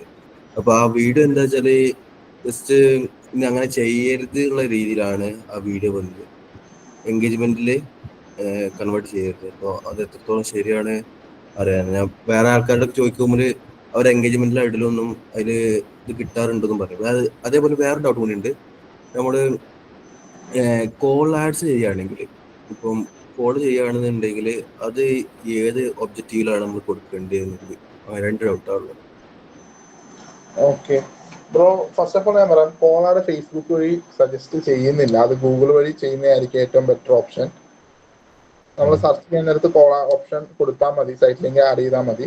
ഓക്കെ, ഫേസ്ബുക്ക് വഴി അത് ചെയ്ത് കഴിഞ്ഞാൽ അത് വർക്കൗട്ട് ആവില്ല. ഞാനത് ചെയ്ത് നോക്കിയിട്ടുണ്ട് പല ബ്രാൻഡുകൾക്കും, പക്ഷെ അത് അത്ര എഫിഷ്യന്റ് അല്ല. ബട്ട് ഗൂഗിളിൽ വർക്കൗട്ട് ചെയ്യും. ഗൂഗിൾ ആഡ്സിൽ സെർച്ച് അത് അതിനകത്ത് യൂസ് ചെയ്താൽ മതി. പിന്നെ ബ്രോ പറഞ്ഞ എൻഗേജ്മെന്റ് ക്യാമ്പയിനിൽ വാട്സപ്പ് കൊടുത്തു കഴിഞ്ഞാൽ ഒരു സ്റ്റാറ്റിസ്റ്റിക്കൽ മോഡലിംഗിന്റെ പ്രകാരമായിട്ട് എനിക്കുണ്ടായിരുന്ന ഒരു ഇഷ്യൂ പറഞ്ഞു കഴിഞ്ഞാൽ, ഒരു 10 മെസ്സേജ് സെൻഡ് ആണെന്ന് കാണിച്ചാലും ക്ലയന്റിന് ചിലപ്പോൾ 1-2 ഉണ്ടാവുള്ളൂ. അത് പല കാര്യങ്ങളും ഡ്രോപ്പ് ഔട്ട് ആവുന്നതും നെറ്റ് ഇഷ്യൂസും, അല്ലെങ്കിൽ ഓഡിയൻസ് സെൻഡ് മെസ്സേജിൽ ക്ലിക്ക് ചെയ്യുമ്പോൾ അവർ ഡൈവേർട്ട് ആയി പോകും, അതൊക്കെ കൊണ്ടുവരാറുണ്ട്. ബട്ട് എന്തുകൊണ്ട് ആ വീഡിയോ അങ്ങനെ പറഞ്ഞു? പിന്നെ ലീഡ് ഓപ്ഷനിൽ ഇത് വന്നിട്ടുണ്ട്, ബ്രോന്റെ അടക്കമുള്ളത് അവൈലബിൾ ആണോ എന്ന് എനിക്ക് അറിയില്ല. ലീഡിൽ ചെയ്യാൻ പറ്റും, വാട്സപ്പ് വേണമെങ്കിൽ സെലക്ട് ചെയ്ത് ചെയ്യാൻ പറ്റും ക്യാമ്പയിൻസ്. പക്ഷെ അത് ബ്രോഡർ ടാർഗറ്റ് ഇതായിരിക്കും, അഡ്വാൻറ്റേജ് പ്ലസ് ഓഡിയൻസിൽ ചെയ്യാൻ പറ്റുള്ളൂ, നമുക്ക് സെഗ്മെന്റ് ചെയ്യാൻ പറ്റില്ല. അങ്ങനെ ഒരു ഇഷ്യൂ മാത്രമേ ഉള്ളൂ. ഓക്കെ, ട്രാഫിക്കില് കൊടുത്തൂടെ? ഇല്ല, നമ്മള് എൻഗേജ്മെന്റിൽ ചെയ്യുന്നതാണ് ഏറ്റവും ബെറ്റർ. ഈ ഞാൻ പറഞ്ഞ കോൾ ആഡ് പറഞ്ഞ ഇപ്പം ഹോസ്പിറ്റൽ കേസിൽ ഒരു ഇതാണ്, ക്യാമ്പാണ് കൊടുക്കുന്നത്, ഓഫർ ചെയ്യണത്. അതിന് കോൾ ആഡ് നല്ല എൻഗേജ്മെന്റ് സെൻഡ് വാട്സ്ആപ്പ് മെസ്സേജിൽ വർക്ക് ചെയ്യും. കാരണം ആൾക്കാർ കോൾ ചെയ്യാൻ, കാരണം ബ്രോ അല്ലെങ്കിൽ ടൈം 10 to 6 അങ്ങനെ എന്തെങ്കിലും അഡ്ജസ്റ്റ് ചെയ്തിട്ടുണ്ടോ ക്യാമ്പയിൻസ് റൺ ചെയ്യാൻ? ഇല്ല. ഓക്കെ, അങ്ങനെ അഡ്ജസ്റ്റ് ചെയ്ത ക്യാമ്പയിൻസ് മാത്രമേ നമുക്ക് ചെയ്യാം. അല്ലെങ്കിൽ നമ്മൾ കോൾ വിളിക്കുന്ന സമയത്ത് കറക്റ്റായിട്ട് അറ്റൻഡ് ചെയ്യണമെന്നില്ല. ജസ്റ്റ് അവർ കോൾ വിളിക്കണം, ആ ഒരു ഒബ്ജക്റ്റീവില് കോൾ സെലക്ട് ചെയ്യാതിരിക്കുകയാണ് ബെറ്റർ. എപ്പോഴും ഇങ്ങനെയുള്ള കേസിൽ വരുമ്പോൾ ഒബ്ജക്റ്റീവ് തന്നെ കൊടുക്കുക. എൻ്റെ ഒരു പേഴ്സണൽ ഒപ്പീനിയൻ ആണ്, കാരണം ഞാൻ കോൾ വർക്ക് ചെയ്തൊന്നും വർക്കൗട്ട് ചെയ്തിട്ടില്ല ക്യാമ്പയിൻസ്. പക്ഷെ ഗൂഗിളിൽ കോളാട് അടിപൊളിയായിട്ട് വർക്ക് ചെയ്യും.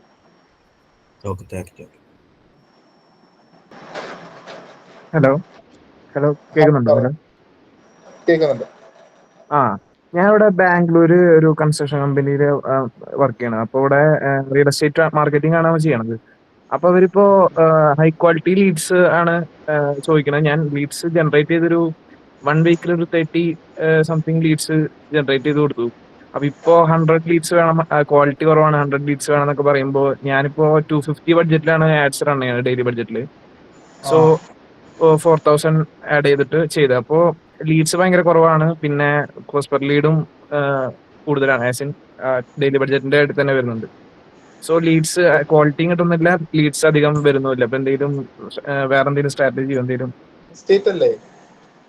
അതെ. ഓക്കെ, ഞാൻ കുറച്ചുകൂടി പറഞ്ഞല്ലോ. അതിന്റെ ടിക്കറ്റ് പ്രൈസ് എത്രയാണ്? ബാംഗ്ലൂർ ആകുമ്പോൾ ഡെഫിനറ്റ്ലി അബൌട്ട് 50 lakhs. അല്ല, ഇത് 1 crore ഉണ്ട്. അവിടെ 250 rupees ഇട്ടിട്ട് ക്യാമ്പയിൻ ചെയ്യുന്നു നിങ്ങളെ കണ്ടുപിടിക്കാൻ. പക്ഷെ അത് കമ്പനിയിലെ ആള് ഭയങ്കര മിനിമൽ എമൗണ്ടിന് അങ്ങനെ ഒരു ഇതാണ് പറയുന്നത്. അപ്പൊ നമുക്ക് കൂടുതൽ ചോദിക്കാനും പറ്റാത്തൊരു. അത് നടക്കില്ല ബ്രോ. 250 രൂപ ഡെഫിനറ്റ്ലി 1 CR പ്രൊഡക്റ്റ് പർച്ചേസ് ചെയ്യാൻ കേപ്പബിൾ ഉള്ളവനെ നമുക്ക് ടാർഗറ്റ് ചെയ്ത് എടുക്കണമെങ്കിൽ മിനിമം ഒരു 1500, 2500, 3000 ലീഡ് പെർ പോസ്റ്റ് വന്നാൽ കുഴപ്പമില്ല. അപ്പൊ ഡെയിലി ബഡ്ജറ്റ് നമ്മൾ എത്ര ഒരു? എന്റെ അഭിപ്രായത്തിൽ ഡെയിലി ബഡ്ജറ്റ് കൊടുക്കാതെ 7 ആർട്ടിഫിഷ്യൽ വിൻഡോ ഓപ്പൺ ചെയ്തിട്ട് വീക്ക്ലി ഇത് ലൈഫ് ടൈം കൊടുക്കുന്നതായിരിക്കും ബെറ്റർ. ഇതെന്താ വലിയ ടോപ്പ് മോസ്റ്റ് ഡെവലപ്പേഴ്സ് ആരെങ്കിലും ആണോ വർക്ക് ചെയ്യുന്നത്? കൺസ്ട്രക്ഷൻ ടീം വല്ലതും ആണോ? കൺസ്ട്രക്ഷൻ കമ്പനിയാണ്. അവരെ പുതിയൊരു പ്രീമിയർ ഏജൻസി പുതിയൊരു ഫ്ലാറ്റ് അതാണ് സെല് ചെയ്യണം. ഓക്കെ, ഞാൻ ഇതേപോലെ ഒരു വേറെ ടോപ്പിന് ചെയ്യുന്നുണ്ട്. അവര് പിന്നെ കേരളത്തിലെ തന്നെ അല്ലെങ്കിൽ ഓൾ ഇന്ത്യ ലെവലിൽ തന്നെ ടോപ്പ് മോസ്റ്റ് ബിൽഡേഴ്സിൽ ഒരാളാണ്. അവര് മന്ത്ലി നല്ല സ്പെൻഡ് ചെയ്യുന്നുണ്ട്, 9 lakhs സ്പെൻഡ് ചെയ്യുന്നുണ്ട്. 1 CR പ്രൊഡക്റ്റ് തന്നെ അവർക്കും സെല് ചെയ്യുന്നു. ബട്ട് അത് 50 നടക്കില്ല. അല്ല, ഞാനത് പറഞ്ഞു, ലൈക്ക് ബഡ്ജറ്റ് ഇൻക്രീസ് ചെയ്യേണ്ടി വരും എന്നൊക്കെ പറഞ്ഞു. അപ്പോ വേറെ ഏതോ ഒരു മാർക്കറ്റർ ആളോട് പറഞ്ഞു ഇങ്ങനെ 70 രൂപയ്ക്ക് ലീഡ്, ഹൈ ക്വാളിറ്റി ലീഡ് കിട്ടുന്നൊക്കെ പറഞ്ഞിട്ട് ഇങ്ങനെ ആരോ പറഞ്ഞു. അപ്പൊ ഞാൻ പറഞ്ഞത് പോസിബിൾ അല്ലല്ലോ, അതെങ്ങനെയാണ് എന്ന് ഞാൻ ചോദിച്ചു. പക്ഷെ അങ്ങനെ ഒരു ഫേസ് ചെയ്യുന്നുണ്ട് ബഡ്ജറ്റ്. 70 രൂപയ്ക്ക് ലീഡ് കിട്ടിയിട്ടുണ്ടാവും എന്ന് അവര് പറയുന്ന കണ്ടീഷൻ എവിടെയാണെന്നറിയോ? അത്രയും പ്രീമിയം ബാംഗ്ലൂരിൽ എല്ലാവരും നോക്കി നിൽക്കുന്ന ഒരു പ്രൈം ലൊക്കേഷനിൽ ഒന്നോ രണ്ടോ വില്ലാസ് മാത്രം ചെയ്യാനുള്ള ഡിസിഷൻ മേക്ക് ചെയ്യാൻ വേണ്ടി ഡയറക്റ്റ്ലി നേരത്തെ അവെയർ ആയിരുന്ന ആൾക്കാർക്ക് അത് വൺസ് ചെയ്യാനുള്ള പ്രൊഡക്റ്റ് ആയിരിക്കണമെന്നുണ്ടാവും ഇല്ല. ചിലപ്പോൾ അതെ, അതെ. മാക്സിമം ഡിസിഷൻ മേക്ക് ചെയ്യാവുന്ന ടിക്കറ്റ് പ്രൈസ് ഉള്ള പ്രൊഡക്റ്റ് ആയിരിക്കും. പിന്നെ ഈ എന്ത് ക്രിയേറ്റീവ് ആയിരിക്കും ബെറ്റർ? ഇങ്ങനെ ഇതിന് പറ്റിയ ഒരു ക്രിയേറ്റീവിന്റെ ഇഷ്യൂ ഉണ്ടോ എന്നും സംശയമുണ്ട്. ഇൻഫ്ലുവൻസേഴ്സിനെ വെച്ചിട്ട് നമ്മൾ ചെയ്യുന്നുണ്ട്, ബട്ട് അല്ലാതെ വേറെ ഇൻഫ്ലുവൻസർ മാർക്കറ്റിംഗ് വർക്ക് ചെയ്യും. അതുപോലെ തന്നെ നമ്മുടെ കെറോസൽ ആഡ്സ് വർക്ക്ഔട്ട് ചെയ്യും. വീഡിയോ ആഡുകളായിരിക്കും കുറച്ചും കൂടി ബെറ്റർ. അതായത് പ്യുവർലി എങ്ങനെയൊക്കെ ഏറ്റവും എസ്തെറ്റിക്കലി ഫ്ലാറ്റിനെ കാണിക്കാൻ പറ്റുന്ന വീഡിയോസ്, അതിന്റെ USP കാണിക്കാൻ പറ്റുന്ന അതിന്റെ ഓരോ പ്രൊഡക്റ്റും അതിന്റെ റൂംസ് 4BHK ആണെങ്കിൽ ഓരോ റൂമിന്റെയും 360 ഡിഗ്രി വ്യൂസ് കാണിക്കാൻ പറ്റുന്ന, അതിനെ പ്യുവർലി എക്സ്പ്ലെയിൻ ചെയ്യുന്ന ഓഡിയൻസിന് ഒരു 50, ഞാൻ പറഞ്ഞ പോലെ കസ്റ്റമർ ഓഡിയൻസിന് നല്ലൊരു വീഡിയോ പബ്ലിഷ് ചെയ്തിട്ട് അല്ലെങ്കിൽ ഒരു ഇൻഫ്ലുവൻസർ മാർക്കറ്റിന്റെ വീഡിയോ പബ്ലിഷ് ചെയ്യാൻ ഒരു 50% കണ്ട ഓഡിയൻസിന് പിന്നെ റീടാർഗറ്റ് ചെയ്ത് കസ്റ്റമർ ഓഡിയൻസിനകത്ത് സെലക്ട് ചെയ്യാൻ പറ്റും. ഓക്കെ, അതിന്റെ 50% കണ്ടവർ ഒന്നുകൂടി റീടാർഗറ്റ് ചെയ്ത് ക്യാമ്പയിൻ റൺ ചെയ്ത് നോക്കാം. അപ്പൊ അതിനകത്ത് നിന്ന് റിസൾട്ട്സ് അറിയാൻ പറ്റും കുറച്ചും കൂടി ബെറ്റർ ആയിട്ട്. Thank you. ഓക്കെ, ആഷിഫ് അല്ലേ ചോദിച്ചത്? ഓക്കെ, വിജേഷിന് എന്തെങ്കിലും പറയാനുണ്ടോ? ഞാനേ ഒരു റിയൽ എസ്റ്റേറ്റിന്റെ തന്നെ ഒരു ഇത് ഡൗട്ട് ചോദിക്കാനായിരുന്നു. ഞാനിപ്പോ റിയൽ എസ്റ്റേറ്റിൽ ഒരു ക്ലയന്റിന് വേണ്ടി വർക്ക് ചെയ്യുന്നുണ്ട്. സോ അവർക്ക് അവർ ചെയ്യുന്ന ഒരു പ്രോജക്റ്റ് എന്ന് പറയുന്ന ഒരു കേരളത്തിലെ ഒരു ഡിസ്ട്രിക്റ്റില് അവർക്ക് 3 പ്രോജക്റ്റ് ഉണ്ട്. ആ 3 പ്രോജക്റ്റ് സെപ്പറേറ്റ് ആയിട്ട് നമ്മൾ ലീഡ് ജനറേഷൻ ചെയ്ത സമയത്ത്, ഗൂഗിൾ ആഡ്സിൽ ചെയ്ത സമയത്ത് നമുക്ക് അത്യാവശ്യം നമുക്ക് ലീഡ്സ് വരുന്നുണ്ടായിരുന്നു അതിനകത്ത്. ആ ഒരു കേസിൽ നിന്ന് നമ്മൾ മാറ്റി ഇതിനെ 3 കൂടി ഒരു ലാൻഡിംഗ് പേജ് വെച്ചിട്ട് നമ്മൾ ചെയ്തു തുടങ്ങി. സോ അതിനുശേഷം നമുക്ക് ആ ഒരു ലീഡ് ഫ്ലോ നമുക്ക് നല്ല രീതിയിൽ ഒന്ന് ഡൗൺ ആയി. അതിനെ ഒന്ന് നമുക്ക് പഴയ ഫോർമാറ്റിലേക്ക്, അതായത് ഈ കമ്പൈൻഡ് ആയിട്ട് തന്നെ നമ്മൾ വെച്ചിരിക്കുന്ന ലാൻഡിംഗ് പേജ് വെച്ച് നമുക്ക് കമ്പൈൻഡ് ആയിട്ട് ആ ഒരു പഴയ ഫോർമാറ്റിലേക്ക് എത്തിക്കാൻ എന്തെങ്കിലും സ്ട്രാറ്റജി എന്തെങ്കിലും?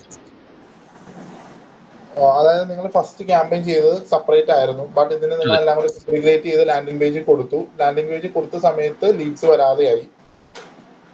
വരുന്നുണ്ട്, പക്ഷെ കമ്പാരിറ്റീവ്ലി കുറവാണ്. ഒരു ലാൻഡിംഗ് പേജിൽ നിന്ന് നമുക്കൊരു 70-80 ലീഡ്സ് കിട്ടുമായിരുന്നെങ്കിൽ ഇപ്പൊ അത് 3 കൂടി കമ്പൈൻ ചെയ്തതിനു ശേഷം നമുക്ക് മാക്സിമം ഒരു ടോട്ടലി ഒരു 60-70 കിട്ടുന്നുള്ളൂ. ഓക്കെ ബ്രോ, അത് നിങ്ങൾക്ക് ഏറ്റവും കൂടുതൽ ഏത് പ്രൊഡക്റ്റിന്റെ ലാൻഡിംഗ് പേജിലേക്കായിരുന്നു ട്രാഫിക് വന്നിരുന്നതെന്ന് ചെക്ക് ചെയ്തിട്ടുണ്ടോ?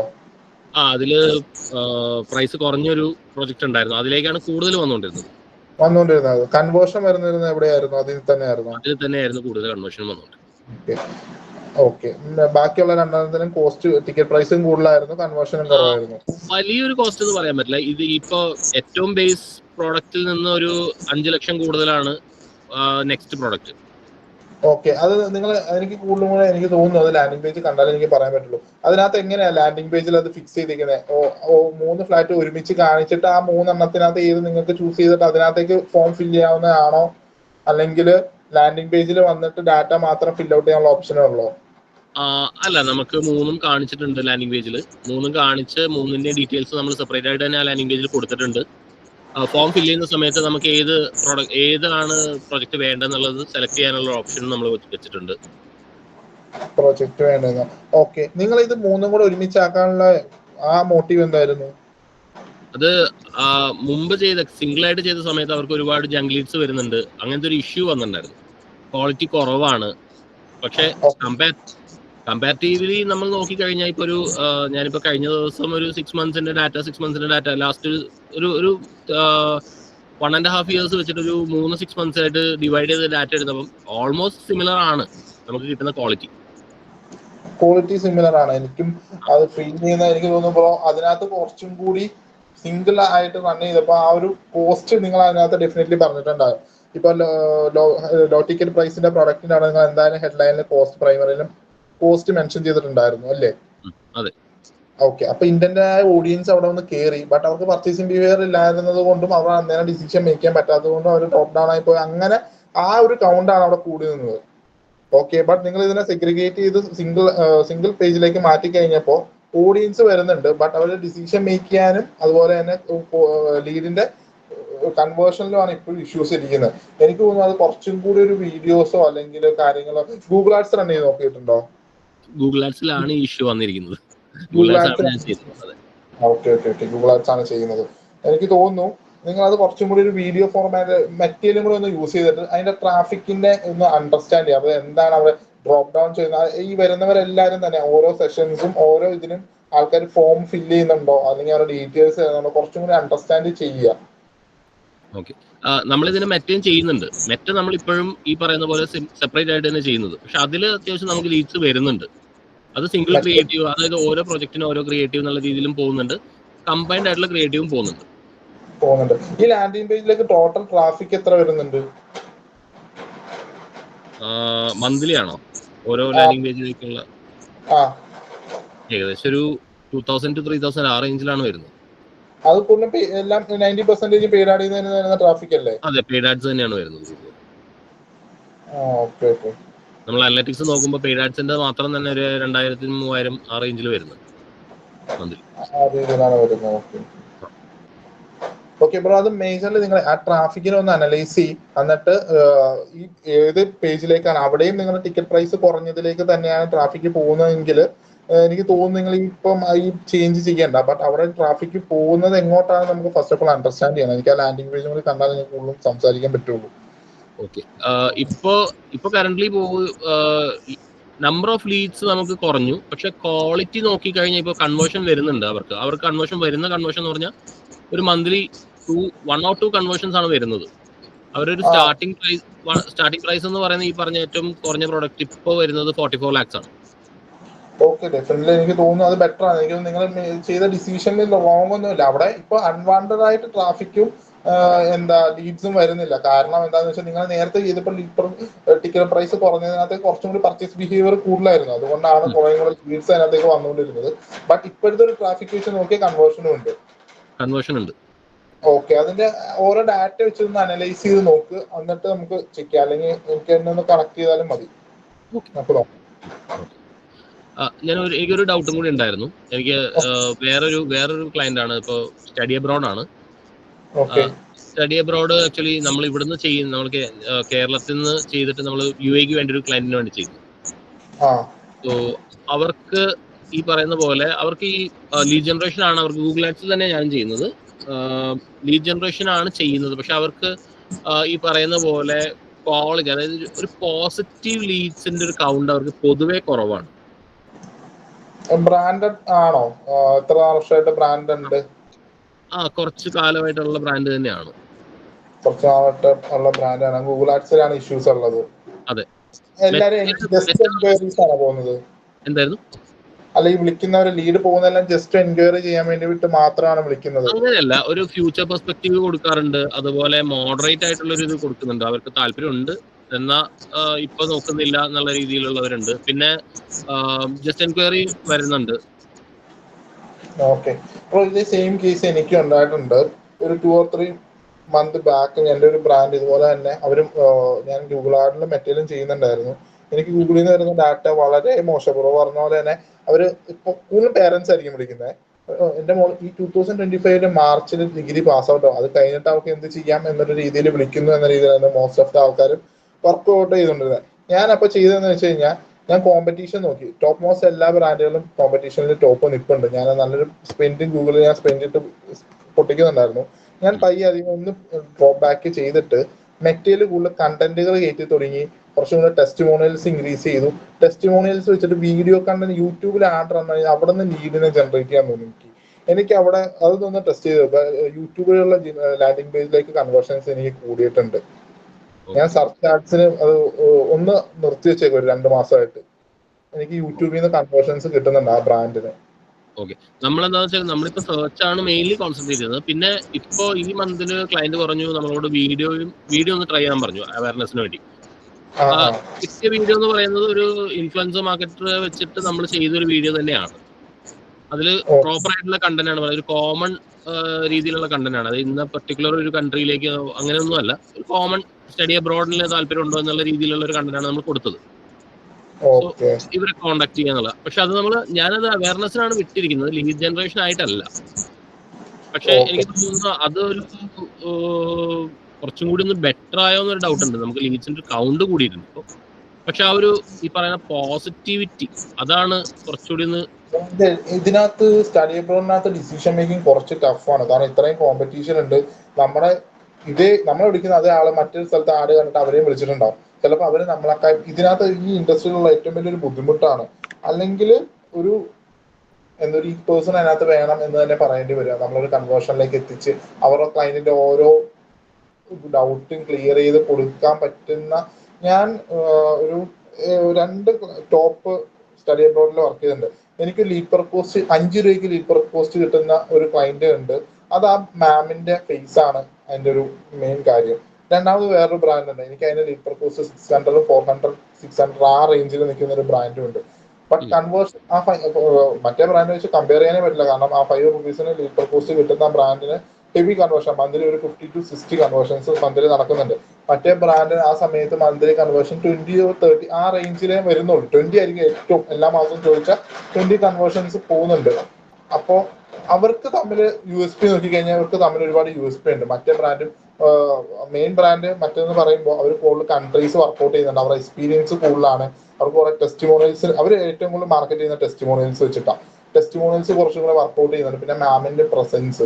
ബട്ട് ഇപ്പുറത്തേക്ക് വരുമ്പോൾ അവർ കൂടുതലും കൂടെ ഈ ജസ്റ്റ് ഒരു 3 to 4 years ആയുള്ളൂ ബ്രാൻഡ് വന്നിട്ട്. അതിനകത്ത് തന്നെ അവർക്ക് ടെസ്റ്റിമോണിയൽസോ അധികം സംസാരിക്കാൻ അവരുടെ സ്റ്റുഡൻസ് അവർക്ക് ടെസ്റ്റിമോണിയൽസ് കൊടുക്കുന്നില്ല. അങ്ങനെയുള്ള ഇഷ്യൂസ് ഒക്കെ ഉണ്ട്. ഞാനും ഈ അവയർനെസ് ക്യാമ്പയിൻ ഞാൻ കൂടുതൽ എൻഗേജ്മെന്റിൽ വർക്ക്ഔട്ട് ചെയ്യാറുണ്ട്. കുറച്ചുകൂടെ ഡാറ്റ ഗ്രാബ് ചെയ്ത് കിട്ടാൻ വേണ്ടി middle of the funnel study abroad ഏജൻസീസിനെ കൂടുതൽ സ്പെൻഡ് കുറച്ച് 50% ടോപ്പിക് കൊടുത്ത് ഞാൻ മിഡിൽ ഞാനൊരു 20% കൊടുക്കുന്നുണ്ട്. എന്നിട്ടായിരിക്കും ബാക്കിയായിരിക്കും ലെഫ്റ്റ് ബാക്ക് ആയിരിക്കും ബോട്ടമിൽ വർക്ക്ഔട്ട് ചെയ്യുന്നത്. ഓക്കെ, ഇതിന് നമ്മളിപ്പോ ഡിസ്പ്ലേ ചെയ്തപ്പോൾ ജങ്ക് ലീഡ്സ് തന്നെ വരുന്നത്. എന്തെങ്കിലും ഒരു ഈ സെർച്ചിന് നമുക്ക് ഒന്നുകൂടി കോൺസെൻട്രേറ്റ് ചെയ്ത് ലീഡ് കൂടുതൽ ജനറേറ്റ് ചെയ്യാൻ എന്തെങ്കിലും സ്ട്രാറ്റജി ഉണ്ടോ? ഞാൻ പറഞ്ഞല്ലോ, ഞാനിപ്പോ സെർച്ച് ഒന്ന് നിർത്തി വെച്ചത് കാരണം കോസ്റ്റ് ഭയങ്കര കൂടുതലാണ്. ബ്രോ ഒന്ന് യൂട്യൂബ് ഒന്ന് ട്രൈ ചെയ്ത് നോക്ക്. യൂട്യൂബിൽ എന്തായാലും ഈ ഒരു ടൈമിൽ എന്തായാലും നെക്സ്റ്റ് ഒരു സീസൺ തുടങ്ങുന്ന ടൈമാണ്. യൂട്യൂബിൽ ഡെഫിനറ്റ്ലി ആൾക്കാർ കയറി നോക്കുന്ന ഒരു ടൈമും കൂടെയാണ്. അവിടെ നിന്ന് കൺവേർഷൻ വരും. സെർച്ചിലേക്ക് ഇനി എന്തായാലും ബ്രോ ലാൻഡിംഗ് പേജിലേക്ക് തന്നെയല്ലേ ഇത് കൊടുക്കുന്നത്? ലാൻഡിംഗ് പേജിലേക്ക് തന്നെയാണ് കൊടുക്കുന്നത്. ഓക്കെ, അതുപോലെ ലാൻഡിംഗ് പേജ് ഒന്ന് ട്രൈ ചെയ്ത് കുറച്ചും കൂടി ഇതിന്റെ ഈ ഗൂഗിളിലെ ലാൻഡിംഗ് പേജിൽ വർക്ക്ഔട്ട് ചെയ്യുമ്പോൾ എനിക്ക് ലാൻഡിംഗ് പേജ് കൂടെ കണ്ടാലേ കുറച്ചും കൂടി പറയാൻ പറ്റുള്ളൂ. അവിടെ നിന്ന് അവർക്ക് കൺഫ്യൂഷൻ ആയി പോകുന്നുണ്ടോ, കാര്യങ്ങളുണ്ടോ എന്നൊക്കെ എനിക്ക് ഡൗട്ട് ഉണ്ടാവും. അപ്പൊ ഞാൻ പറയുന്നത് എത്രത്തോളം നിങ്ങളിലേക്ക് എത്തുന്നു എന്നൊരു ഇതും കൂടി എനിക്കൊരു ഡൗട്ട് ഉണ്ട്. അപ്പോ ഇതൊന്ന് ടെസ്റ്റ് ചെയ്ത് നോക്ക്. യൂട്യൂബിൽ വീഡിയോ ആണ് ടെസ്റ്റ് ചെയ്ത് നോക്ക്. സെർച്ച് ആഡ് കംപ്ലീറ്റ്ലി നിർത്തണ്ട, നിങ്ങൾക്ക് അതിൽ നിന്ന് കൺവേർഷൻ ഉള്ളത് കൊണ്ട് തന്നെ. ഇപ്പോ സെർച്ച് ആഡിൽ എത്രാമത്തെ പൊസിഷനിൽ നിൽക്കുന്നത്? ടോപ്പിൽ തന്നെ ഉണ്ടോ? ടോപ്പിലല്ല, കുറച്ച് താഴത്താണ്. കുറച്ച് താഴെയാണ്. ഓക്കെ, അപ്പൊ ബിഡ് ഒന്ന് ചേഞ്ച് ചെയ്ത് ബിഡിങ് ഏതാ യൂസ് ചെയ്യുന്നത്? Maximise conversion. ഓക്കെ, ഒന്ന് യൂട്യൂബ് വീഡിയോ കൂടെ ഒന്ന് ട്രൈ ചെയ്ത് നോക്കുക. ഇൻഫ്ലുവൻസറിനെ വെച്ചുള്ള വീഡിയോ യൂട്യൂബിൽ ട്രൈ ചെയ്യണ്ട കേട്ടോ. ഓക്കെ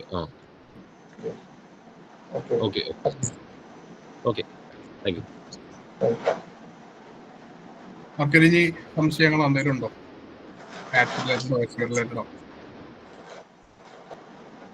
ഓക്കെ, ഇനി ആർക്കും ഡൗട്ട്സ് ഒന്നുമില്ലാന്ന് തോന്നുന്നു. ഓക്കെ, നമുക്കെന്നാ നമ്മുടെ സൺഡേ ചർച്ചയുടെ എല്ലാ സോഷ്യൽ ലിങ്ക്സും നമ്മുടെ മെന്റർ അഭിഷേകിന്റെ സോഷ്യൽ പ്രൊഫൈൽ ലിങ്ക്സും നമ്മൾ എല്ലാ ഗ്രൂപ്പിലും ഷെയർ ചെയ്തിട്ടുണ്ട്. എല്ലാവരും ഒന്ന് ചെക്ക് ചെയ്യുക, ഫോളോ ചെയ്യുക. നിങ്ങൾക്ക് എങ്ങനെ ഉണ്ടായിരുന്നു ഇന്നത്തെ ടോട്ടൽ സെഷൻ? റാഷിദ് പറഞ്ഞു. ഒരു ഡൗട്ട് ഉണ്ടായിരുന്നു. പിന്നെ കറന്റ് ഇപ്പോ മെറ്റാഡ്സ് ചെയ്തുകൊണ്ടിരിക്കുന്നുണ്ട്. അതായത് ഒരു 2T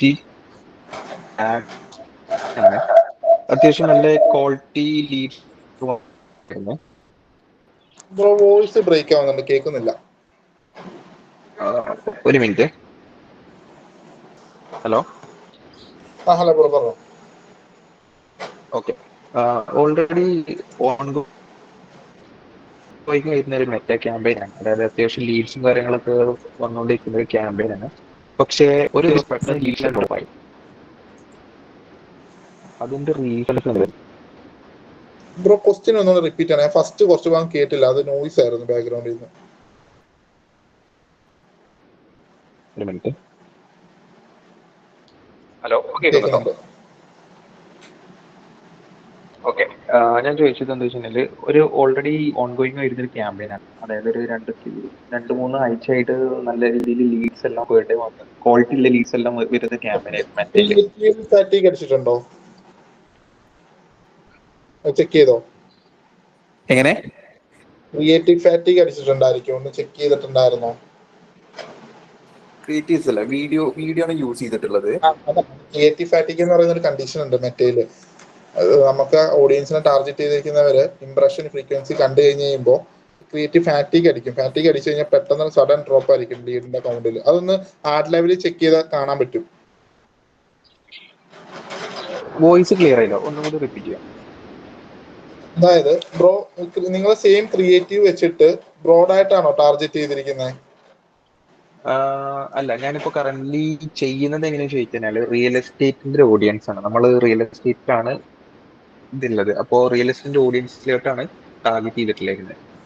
പിന്നെ ആഡ്സ് ആയിട്ട് ഒരു 4-5 ആഡ്സ് വീഡിയോസ് ആയിട്ടാണ് പോകുന്നത്. സെയിം ആഡ് സെറ്റിൽ 4-5 വീഡിയോസ് ആയിട്ടാണ് പോകുന്നത്. Ads different. ഓക്കെ, ഇതെല്ലാത്തിന്റെ പെർഫോമൻസ് ഒരടിക്ക് ഡ്രോപ്പ് ഡൗൺ ആയി.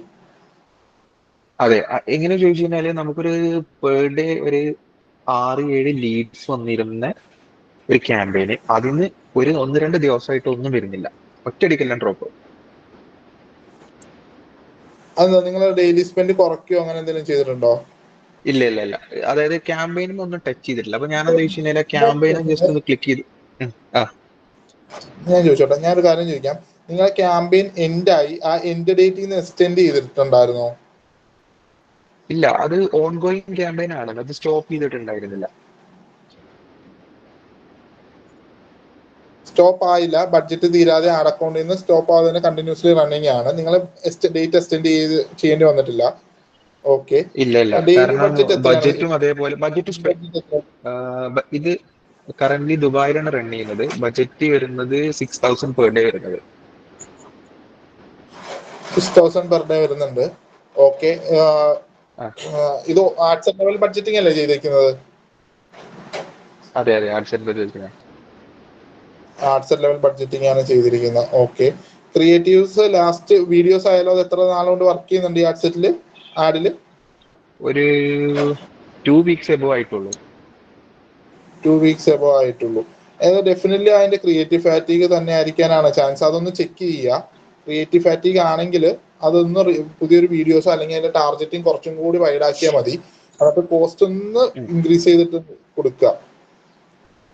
അങ്ങനെ ഒന്ന് ചെയ്ത് നോക്കാം. അല്ലെങ്കിൽ ക്രിയേറ്റീവ് ഫാറ്റിക് അല്ലാത്ത കണ്ടീഷൻ ആണ് എങ്കിൽ നിങ്ങൾ, എനിക്ക് തോന്നുന്നു ഒരു ആഡ് ക്യാമ്പയിനിൽ എത്ര ആഡ് സെറ്റ് വർക്ക് ചെയ്യുന്നുണ്ട്? 5 ആഡ് സെറ്റ് വർക്ക് ചെയ്യുന്നില്ലേ? 5 ആഡ് സെറ്റ്. ഓക്കെ, അതൊന്ന് ചേഞ്ച് ചെയ്തിട്ട് 2 ക്യാമ്പയിൻ ചെയ്യുക. അതായത് 2 ക്യാമ്പയിനിൽ, ഒരു ക്യാമ്പയിനിൽ 2 ആഡ് സെറ്റും മറ്റേതിനകത്ത് ഒരു 2 ആഡ് സെറ്റും ഒന്ന് വർക്ക്ഔട്ട് ചെയ്ത് നോക്കൂ. അല്ല, അങ്ങനെയല്ല, ഒരു ക്യാമ്പയിനിൽ ഒരു ആഡ് സെറ്റ്, അതിൽ 5 ആഡ്സ് ആയിട്ടാണ് വരുന്നത്. 5 ആഡ്സ്, ഓക്കെ, 5 ആഡായിട്ടാണ് സെപ്പറേറ്റ് ചെയ്തിരിക്കുന്നത്. അങ്ങനെയാണെങ്കിൽ അതിനെ ഇങ്ങനെ ഒരു ക്യാമ്പയിൻ 2 ഒരു ആഡ് സെറ്റ് 2 ആഡ് ലെവലുകൾ, അങ്ങനെ ഒന്ന് ചേഞ്ച് ചെയ്ത് നോക്കാവൂ. അതായത് അത് ഡ്യൂപ്ലിക്കേറ്റ് എടുത്തിട്ട് ചെയ്യണത് ഫ്രഷ് ആയിട്ട് ചെയ്യണത് എങ്ങനെയാണ് ബെറ്റർ? ഫ്രഷ് ആയിട്ട് ചെയ്യണം, അല്ലെങ്കിൽ ഇതിന്റെ ലീഡ് പ്രൊപ്പോസ്റ്റ് കൊടുക്കും. ഓക്കെ, അപ്പോ ഇതേപോലെ പെർഫോമൻസ് ലോ ആയി ചെയ്യുന്നത്, ലോ ആയി വരുന്ന ക്യാമ്പയിൻസ് നമ്മൾ ഡ്യൂപ്ലിക്കേറ്റ് ചെയ്യുന്നതിലാണ് നല്ലത് ഫ്രഷ് ആയിട്ട് തുടങ്ങുന്നതാണല്ലേ? ഞാൻ സജസ്റ്റ് ചെയ്യുന്നത്, ഞാൻ ഇങ്ങനെ പെർഫോമൻസ് പറഞ്ഞു കഴിഞ്ഞാൽ ക്യാമ്പയിൻ മൊത്തത്തിൽ ഓഫ് ചെയ്ത് പുതിയതിൽ നിന്ന് സ്റ്റാർട്ട് ചെയ്യിപ്പിക്കും. നമുക്ക് ഞാൻ പറഞ്ഞുതരാം. അതായത് ടെസ്റ്റ് നോക്കിയിട്ട് ചില നിഷ്കസിൽ വർക്ക് ചെയ്യും, ചിലതിൽ വർക്ക് ചെയ്യില്ല. ഓക്കെ, നമ്മളുടെ കറക്റ്റ് സിറ്റുവേഷൻ എന്ന് പറഞ്ഞുതരാം. ദുബായിലാണ് ഇപ്പോ, ഫ്രം ദുബായിൽ നിന്നാണ് ആഡ് പോകുന്നത്. അതായത് ദുബായ് റിയൽ എസ്റ്റേറ്റിന് വേണ്ടിയിട്ടാണ് ആഡ് പോകുന്നത്. നമ്മൾ ടാർഗറ്റ് ചെയ്ത ലൊക്കേഷൻ ഇന്ത്യയിൽ ഒരുപാട് സിറ്റീസ് ആണ്, കുറച്ച് സിറ്റീസ് ആണ് ഒരു ആഡ് സെറ്റിൽ പോകുന്നത്. പിന്നെ ഈ സെയിം ആഡ് അക്കൗണ്ട് തന്നെ അതെ അതെ, ഇന്ത്യയിലാണ് ടാർഗറ്റ് ചെയ്യുന്നത്. അതായത് ഇന്ത്യയിലെ കുറച്ച് സിറ്റീസ്, ഒരു 4-5 സിറ്റീസ് മാത്രം ടാർഗറ്റ് ചെയ്യുന്നത്. ഓക്കെ. അപ്പോ നമുക്ക് പെർ ഡേ ഇവിടെ 300 ദിറംസിനാണ് പെർ ഡേ ബഡ്ജറ്റ് പോയിരുന്നത്. അപ്പോ എന്താ വെച്ച് കഴിഞ്ഞാല് നമുക്ക് ഒരു 7 to 8 ക്വാളിറ്റി ലീഡ്സ് വരുന്നുണ്ട്. അതായത് അത്യാവശ്യം മീറ്റിംഗ്സും കാര്യങ്ങളും അതിൽ നിന്ന് തന്നെ ജനറേറ്റ് ആയി. അപ്പൊ ഒരു സെയിൽസ് ടീം പറഞ്ഞ ക്വാളിറ്റിയിലെ ലീഡ്സ് ആണ്. പിന്നെ ഒരു രണ്ട് ദിവസം ഓട്ടോമാറ്റിക്കലി ഇത് സ്റ്റോപ്പ് ആയി. അതായത് ബജറ്റ് സ്പെൻഡ് ആവുന്നുണ്ട്, ഇംപ്രഷൻസ് വരുന്നുണ്ട്, പക്ഷെ ലീഡ്സ് ഒന്നും വരുന്നില്ല. ഇപ്പൊ ലീഡ്സ് ഞാൻ അതിന്റെ വന്നില്ല. ഹിസ്റ്ററി ഇല്ല, അതിന്റെ ക്യാമ്പയിൻസ് ക്യാമ്പയിൻ എങ്ങനെ ക്യാമ്പയിൻ ലേണിംഗ് ഫേസിലായിരുന്നോ? ലേണിംഗ് ഫേസ് എക്സിറ്റ് ആയിരുന്നു. എത്ര ദിവസം കൊണ്ട് എക്സിറ്റ് ആയിരുന്നു? അതൊരു ഉം, ഒരു 10 days ഒക്കെ ആയിട്ടുണ്ടാവും. 10 days ആയിട്ടുണ്ട്. ലേണിംഗ് ഫേസ് എക്സിറ്റ് ചെയ്തിട്ടും ഈ ഇഷ്യൂസ് ഉണ്ടായി. അതെ, പിന്നെ ഞാൻ അതിന്റെ ഹിസ്റ്ററി ചെക്ക് ചെയ്തപ്പോ നമ്മൾ ഹിസ്റ്ററി ചെക്ക് ചെയ്ത കാണുമല്ലോ, എന്തെങ്കിലും നമ്മളുടെ സൈഡിൽ നിന്ന് ചേഞ്ച് ചെയ്തിട്ടുണ്ടെങ്കിൽ നമുക്ക് കാണും. പക്ഷെ ഇത് ചേഞ്ച്ഡ് ബൈ മെറ്റ ആണ് അവിടെ കാണിക്കുന്നുണ്ട്. അപ്പൊ ഞാൻ ഈ ഒരു കേസ് ആ.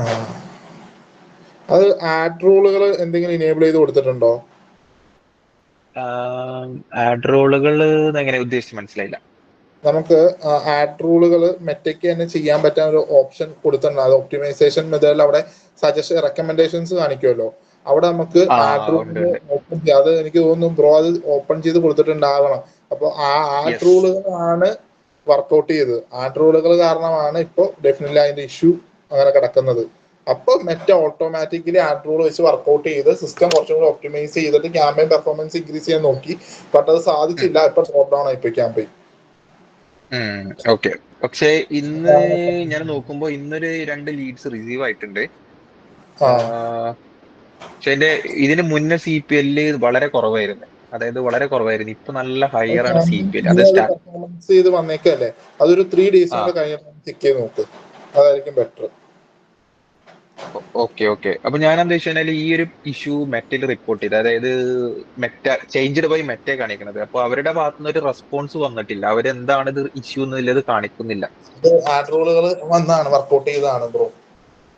ആഡ് ഓക്കെ, അപ്പൊ റൂളുകൾ നമ്മൾ വെയിറ്റ് ചെയ്യണോ വേണ്ടത്, അതോ ഇത് ഫ്രഷ് വേറെ ക്യാമ്പയിൻ ചെയ്യണം, എങ്ങനെയാണ് ഒരു ഇതേ ഫ്രഷ് സജഷൻ? ചെയ്താൽ മതി. ഫ്രഷ് ക്യാമ്പയിൻസ് അല്ലേ, ഇത് സ്റ്റോപ്പ് ചെയ്തിട്ട് ഫ്രഷ് ക്യാമ്പയിൻ ചെയ്യാം. വന്നിട്ടുണ്ടായിരുന്നു. ഈ ക്യാമ്പയിനുകളെല്ലാം ഒരു ആഡ് സെറ്റിൽ വർക്ക് ചെയ്യുന്ന കാരണം പെർഫോമൻസ് ഇല്ല. അപ്പൊ മെറ്റേന്റെ ആഡ് റൂളുകൾ വർക്ക് ചെയ്തോട്ടെ എന്ന് കൊടുത്തപ്പോൾ ബ്രോ എസ് കൊടുത്തിട്ട് ക്യാമ്പയിൻ പബ്ലിഷ് ചെയ്യിപ്പിച്ചു. ആ ഒരു കണ്ടീഷനിൽ വന്ന ഇഷ്യൂ. അതപ്പോ ഇനി ഇത് ചെയ്യേണ്ടതെന്ന് വെച്ച് കഴിഞ്ഞാൽ ഒന്നില്ലെങ്കിൽ ഇതെല്ലാം കൂടെ ABO ലെവൽ ക്യാമ്പയിൻ ചെയ്യുന്നതിന് CBO ലെവൽ ക്യാമ്പയിൻസ് ചെയ്യുക. ക്യാമ്പയിൻ ലെവൽ ബഡ്ജറ്റിംഗ് ചെയ്തിട്ട് അതിനെ വെച്ച് ക്യാമ്പയിൻ റൺ ചെയ്യിപ്പിക്കുക. അല്ലെങ്കിൽ പക്ഷെ ഇത് ഒരു ക്യാമ്പയിൻ സെറ്റേ പോകുന്നുള്ളൂ. അത് ഞാൻ പറയട്ടെ. ഒരു ക്യാമ്പയിൻ 2 ആഡ് സെറ്റുകൾ, അതിനകത്ത് രണ്ടിനും വേണ്ടിയിട്ട് ഓരോ ആഡ് ലെവലുകൾ, അങ്ങനെ ഒന്ന് വർക്ക്ഔട്ട് ചെയ്ത് നോക്കും. ഇതെല്ലാം ഒരുമിച്ച് പബ്ലിഷ് ചെയ്യാതെ ഒരു 4 ആഡ് ലെവലുകളിൽ വർക്ക്ഔട്ട് ചെയ്ത് നോക്കാം. എന്നിട്ട് അതിന്റെ പെർഫോമൻസ് അനലൈസ് ചെയ്ത് മാത്രം ലെഫ്റ്റ് ചെയ്യുന്ന ഒരു ആഡ് പബ്ലിഷ് ചെയ്താൽ മതി. അതായിരിക്കും ബെറ്റർ. അപ്പൊ ഈ നമ്മൾ ഈ സെയിം ലൊക്കേഷനിലേക്ക് 2 ക്യാമ്പയിൻ പോകുമ്പോൾ അത് കോമ്പറ്റീഷൻ വീണ്ടും കൂടുതൽ CPL ഹയർ ആവില്ലേ? ബ്രോ ഓൾറെഡി രണ്ട് ലൊക്കേഷനിലല്ലേ വർക്ക്ഔട്ട് ചെയ്യുന്നത്? അല്ല, ഇത് ആഡ് സെറ്റ് സെയിം ആണ്, ഒറ്റ ആഡ് സെറ്റ് ഉള്ളൂ, പക്ഷെ ആഡ്സ് ആണ് 5 വരുന്നത്. ഓക്കെ. അങ്ങനെയാണെങ്കിൽ ബ്രോ വർക്ക്ഔട്ട് ചെയ്യേണ്ടത് ഞാൻ പറഞ്ഞില്ലേ, 2 വർക്ക്ഔട്ട് ചെയ്യുക. അതിനകത്ത് 2 സെയിം ഓഡിയൻസ് ആയിരിക്കും. 2 ടിക്കറ്റ് പ്രൈസ് ഉള്ള സാധനങ്ങളല്ലേ? അതെ. ഓക്കെ. 2 ടിക്കറ്റ് പ്രൈസ് ആയതുകൊണ്ട് തന്നെ ഒന്ന് ടെസ്റ്റ് ചെയ്ത് നോക്കും. ഇത് എനിക്ക് തോന്നുന്നു കുറച്ചും കൂടി ടെസ്റ്റ് ഫേസിലായിരിക്കും ഇത് കുറച്ചുകൂടെ വർക്ക്ഔട്ട് ചെയ്യുന്നത്. എന്ത് വർക്ക്ഔട്ട് ചെയ്യില്ല എന്ന് നമുക്ക് കുറച്ചും കൂടി ഐഡന്റിഫൈ ചെയ്യേണ്ടി വരും ഇതിനകത്ത്. ഓക്കെ.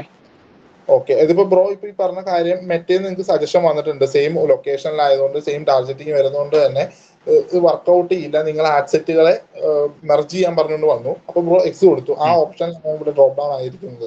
അതിനെ ഒന്ന് അണ്ടർസ്റ്റാൻഡ് ചെയ്യാൻ വേണ്ടി അത് ഒന്ന് ചെക്ക് ചെയ്ത് നോക്കുക. ക്യാമ്പയിൻ ലെവലിൽ 2 ആഡ് സെറ്റ് ഒന്ന് വർക്ക്ഔട്ട് ചെയ്ത് നോക്ക്. ഒരെണ്ണത്തെ ടാർഗറ്റിങ്ങിനകത്ത് എന്തെങ്കിലും ചെറിയൊരു ഇത് എഡിറ്റ് ചെയ്ത് നോക്കി വെച്ചാൽ മതി. ടാർഗറ്റിംഗ് എന്തെങ്കിലും ഒഴിവാക്കിയിട്ട് മറ്റതില് ആഡ് ചെയ്ത രീതി അല്ലേ? ഒന്ന് ആഡ് ചെയ്ത് നോക്ക്, അതായിരിക്കും ബെറ്റർ ഓപ്ഷൻ. ഓക്കെ. അതിപ്പോ നമ്മൾ ഇൻ കേസ് ഈ ഏജിന്റെ ഒരു ഇതില് കൂട്ടിയ കുറൊക്കെ ചെയ്ത് കഴിഞ്ഞാല് അങ്ങനെ ഡിഫറൻസ് വരുമോ, അതോ അത് സെയിം കോമ്പറ്റീഷൻ ആയി പോകും? ബ്രോ ഇന്ത്യയിൽ ക്യാമ്പയിൻ ചെയ്യുന്നില്ലേ? അതെ അതെ, ഇന്ത്യയിലാണ് ഇപ്പോ ഇഷ്യൂ വരുന്നത്. ഇന്ത്യയിലെ ക്യാമ്പയിനിൽ ചെയ്യുമ്പോൾ ഇതെല്ലാ ആഡ് ലെവലും ഇന്ത്യയിൽ ടാർഗറ്റ് ചെയ്യുന്നുണ്ട്. ഉണ്ട്. അതെല്ലാം സെയിം സിറ്റീസ് തന്നെയാണ്. അതെ അതെ. ഓക്കെ, അങ്ങനെയാണെങ്കിൽ ഇതിനകത്ത് 2 ആഡ് ലെവലുകൾ മാത്രം ഒന്ന് പബ്ലിഷ് ചെയ്ത് നോക്ക്. അതിനകത്ത് ഏജ് ഗ്രൂപ്പിൽ ഡെമോഗ്രഫിയിൽ നിങ്ങൾ എന്തൊക്കെയാ ഇൻട്രസ്റ്റ് കേസും കാര്യങ്ങളും കൊടുക്കുന്നത് എന്തൊക്കെയാ? റിയൽ എസ്റ്റേറ്റ് ഞാൻ 2 രീതിയിലുള്ള ഓഡിയൻസ് ടെസ്റ്റ് ചെയ്യുന്നുണ്ട്. ഒന്ന് ഹൈ നെറ്റ്വർക്ക് ഇൻഡിവിജ്വൽസിനെ ടെസ്റ്റ് ചെയ്യുന്നുണ്ട്, പിന്നെ അതേപോലെ റിയൽ എസ്റ്റേറ്റ് ഇൻവെസ്റ്റിംഗ്, ഹോം, അതേപോലെ തന്നെ ദുബായ് റിയൽ എസ്റ്റേറ്റ് റിലേറ്റഡ് ആയിട്ടുള്ള ഇൻട്രസ്റ്റ് കാര്യങ്ങൾ ഫോക്കസ്. ഈ ഒരെണ്ണം ഉണ്ടല്ലോ, ഹൈ ടിക്കറ്റിനെ മാത്രം ചെയ്യാവുന്നതിന് ഒരു ഏജ് ഗ്രൂപ്പ് എത്ര ഫസ്റ്റ് സ്റ്റാർട്ടിങ് കൊടുത്തിരിക്കുന്നത്? 29 to 58 ആണ്. 29 to അതൊരു 35 തൊട്ട് വർക്ക്ഔട്ട് ചെയ്ത് നോക്കിക്കേ. ഈ ഹൈ ടിക്കറ്റ്സ് അല്ലേ? ഹൈ ടിക്കറ്റിൽ 35 to ടോപ്പിലേക്ക് നോക്കാം. മറ്റേതിനകത്ത് ഒരു 28 തൊട്ടിട്ട് ചെക്ക് ഔട്ട് ചെയ്ത് നോക്കാം. അത് ഇത് ഇങ്ങനെ ചെയ്യുമ്പോഴേ കുറച്ചും കൂടി അണ്ടർസ്റ്റാൻഡിങ്, ഡാറ്റ ചെക്ക് ചെയ്തിട്ട് വേണം, അനലിറ്റിക്സ് എടുത്തിട്ട് വേണം വർക്ക്ഔട്ട് ചെയ്യാൻ. അതിന്റെ CTC CPC എല്ലാം വാല്യൂ മെഷർ ചെയ്യണേ. ഇതുവരെ ഉള്ളത് കറന്റ് ഇതുവരെ വന്നതും ലാസ്റ്റ് 7 days ഇത്രയും ദിവസം ക്യാമ്പയിൻ പബ്ലിഷ് ചെയ്തതിന്റെ നോക്കാം. ഇനി ചെയ്യുന്ന ക്യാമ്പയിൻ്റെ അത് നോക്കുക. അല്ലെങ്കിൽ വീഡിയോസിൽ എന്തെങ്കിലും കുക്കിംഗ് എലമെന്റ് കുറവാണെങ്കിൽ അതൊന്ന് വർക്ക്ഔട്ട് ചെയ്യുക. ഓക്കെ. സെയിം ക്രിയേറ്റീവ് 2 ആഡ് സെറ്റിൽ പോകുന്നോണ്ട് എന്തെങ്കിലും ഇഷ്യൂസ് വരുന്നുണ്ടോ? ഇത് സെയിം ക്രിയേറ്റീവ് ആണ് ടെസ്റ്റ് ചെയ്യുന്നത്. സെയിം ക്രിയേറ്റീവ് ടെസ്റ്റ് ചെയ്യേണ്ടത് അല്ല, അങ്ങനെയല്ല ഞാൻ ഉദ്ദേശിച്ചത്. ഇപ്പൊ നിങ്ങൾ പറഞ്ഞില്ല, ഇപ്പൊ പുതിയ ക്യാമ്പയിൻ സ്റ്റാർട്ട് ചെയ്ത് കഴിഞ്ഞാല് അങ്ങനെയാണെങ്കിൽ പുതിയ ക്രിയേറ്റീവ് യൂസ് ചെയ്യണോ അതോ സെപ്പറേറ്റ് ക്രിയേറ്റീവ്സ് യൂസ് ചെയ്താൽ മതി? സെപ്പറേറ്റ് അല്ലേ? Okay clear. Okay, thank you bro. വേറെ ആർക്കെങ്കിലും ഡൗട്ട് ഉണ്ടോ? ഹലോ, അതായത് സാർ ഇപ്പം ക്ലയന്റിന്റെ, അതായത് നമ്മുടെ ഒറ്റ ആഡ് അക്കൗണ്ടിലാണ് എല്ലാ ക്ലയൻസിനും ആഡ് റൺ ചെയ്യുന്നത്.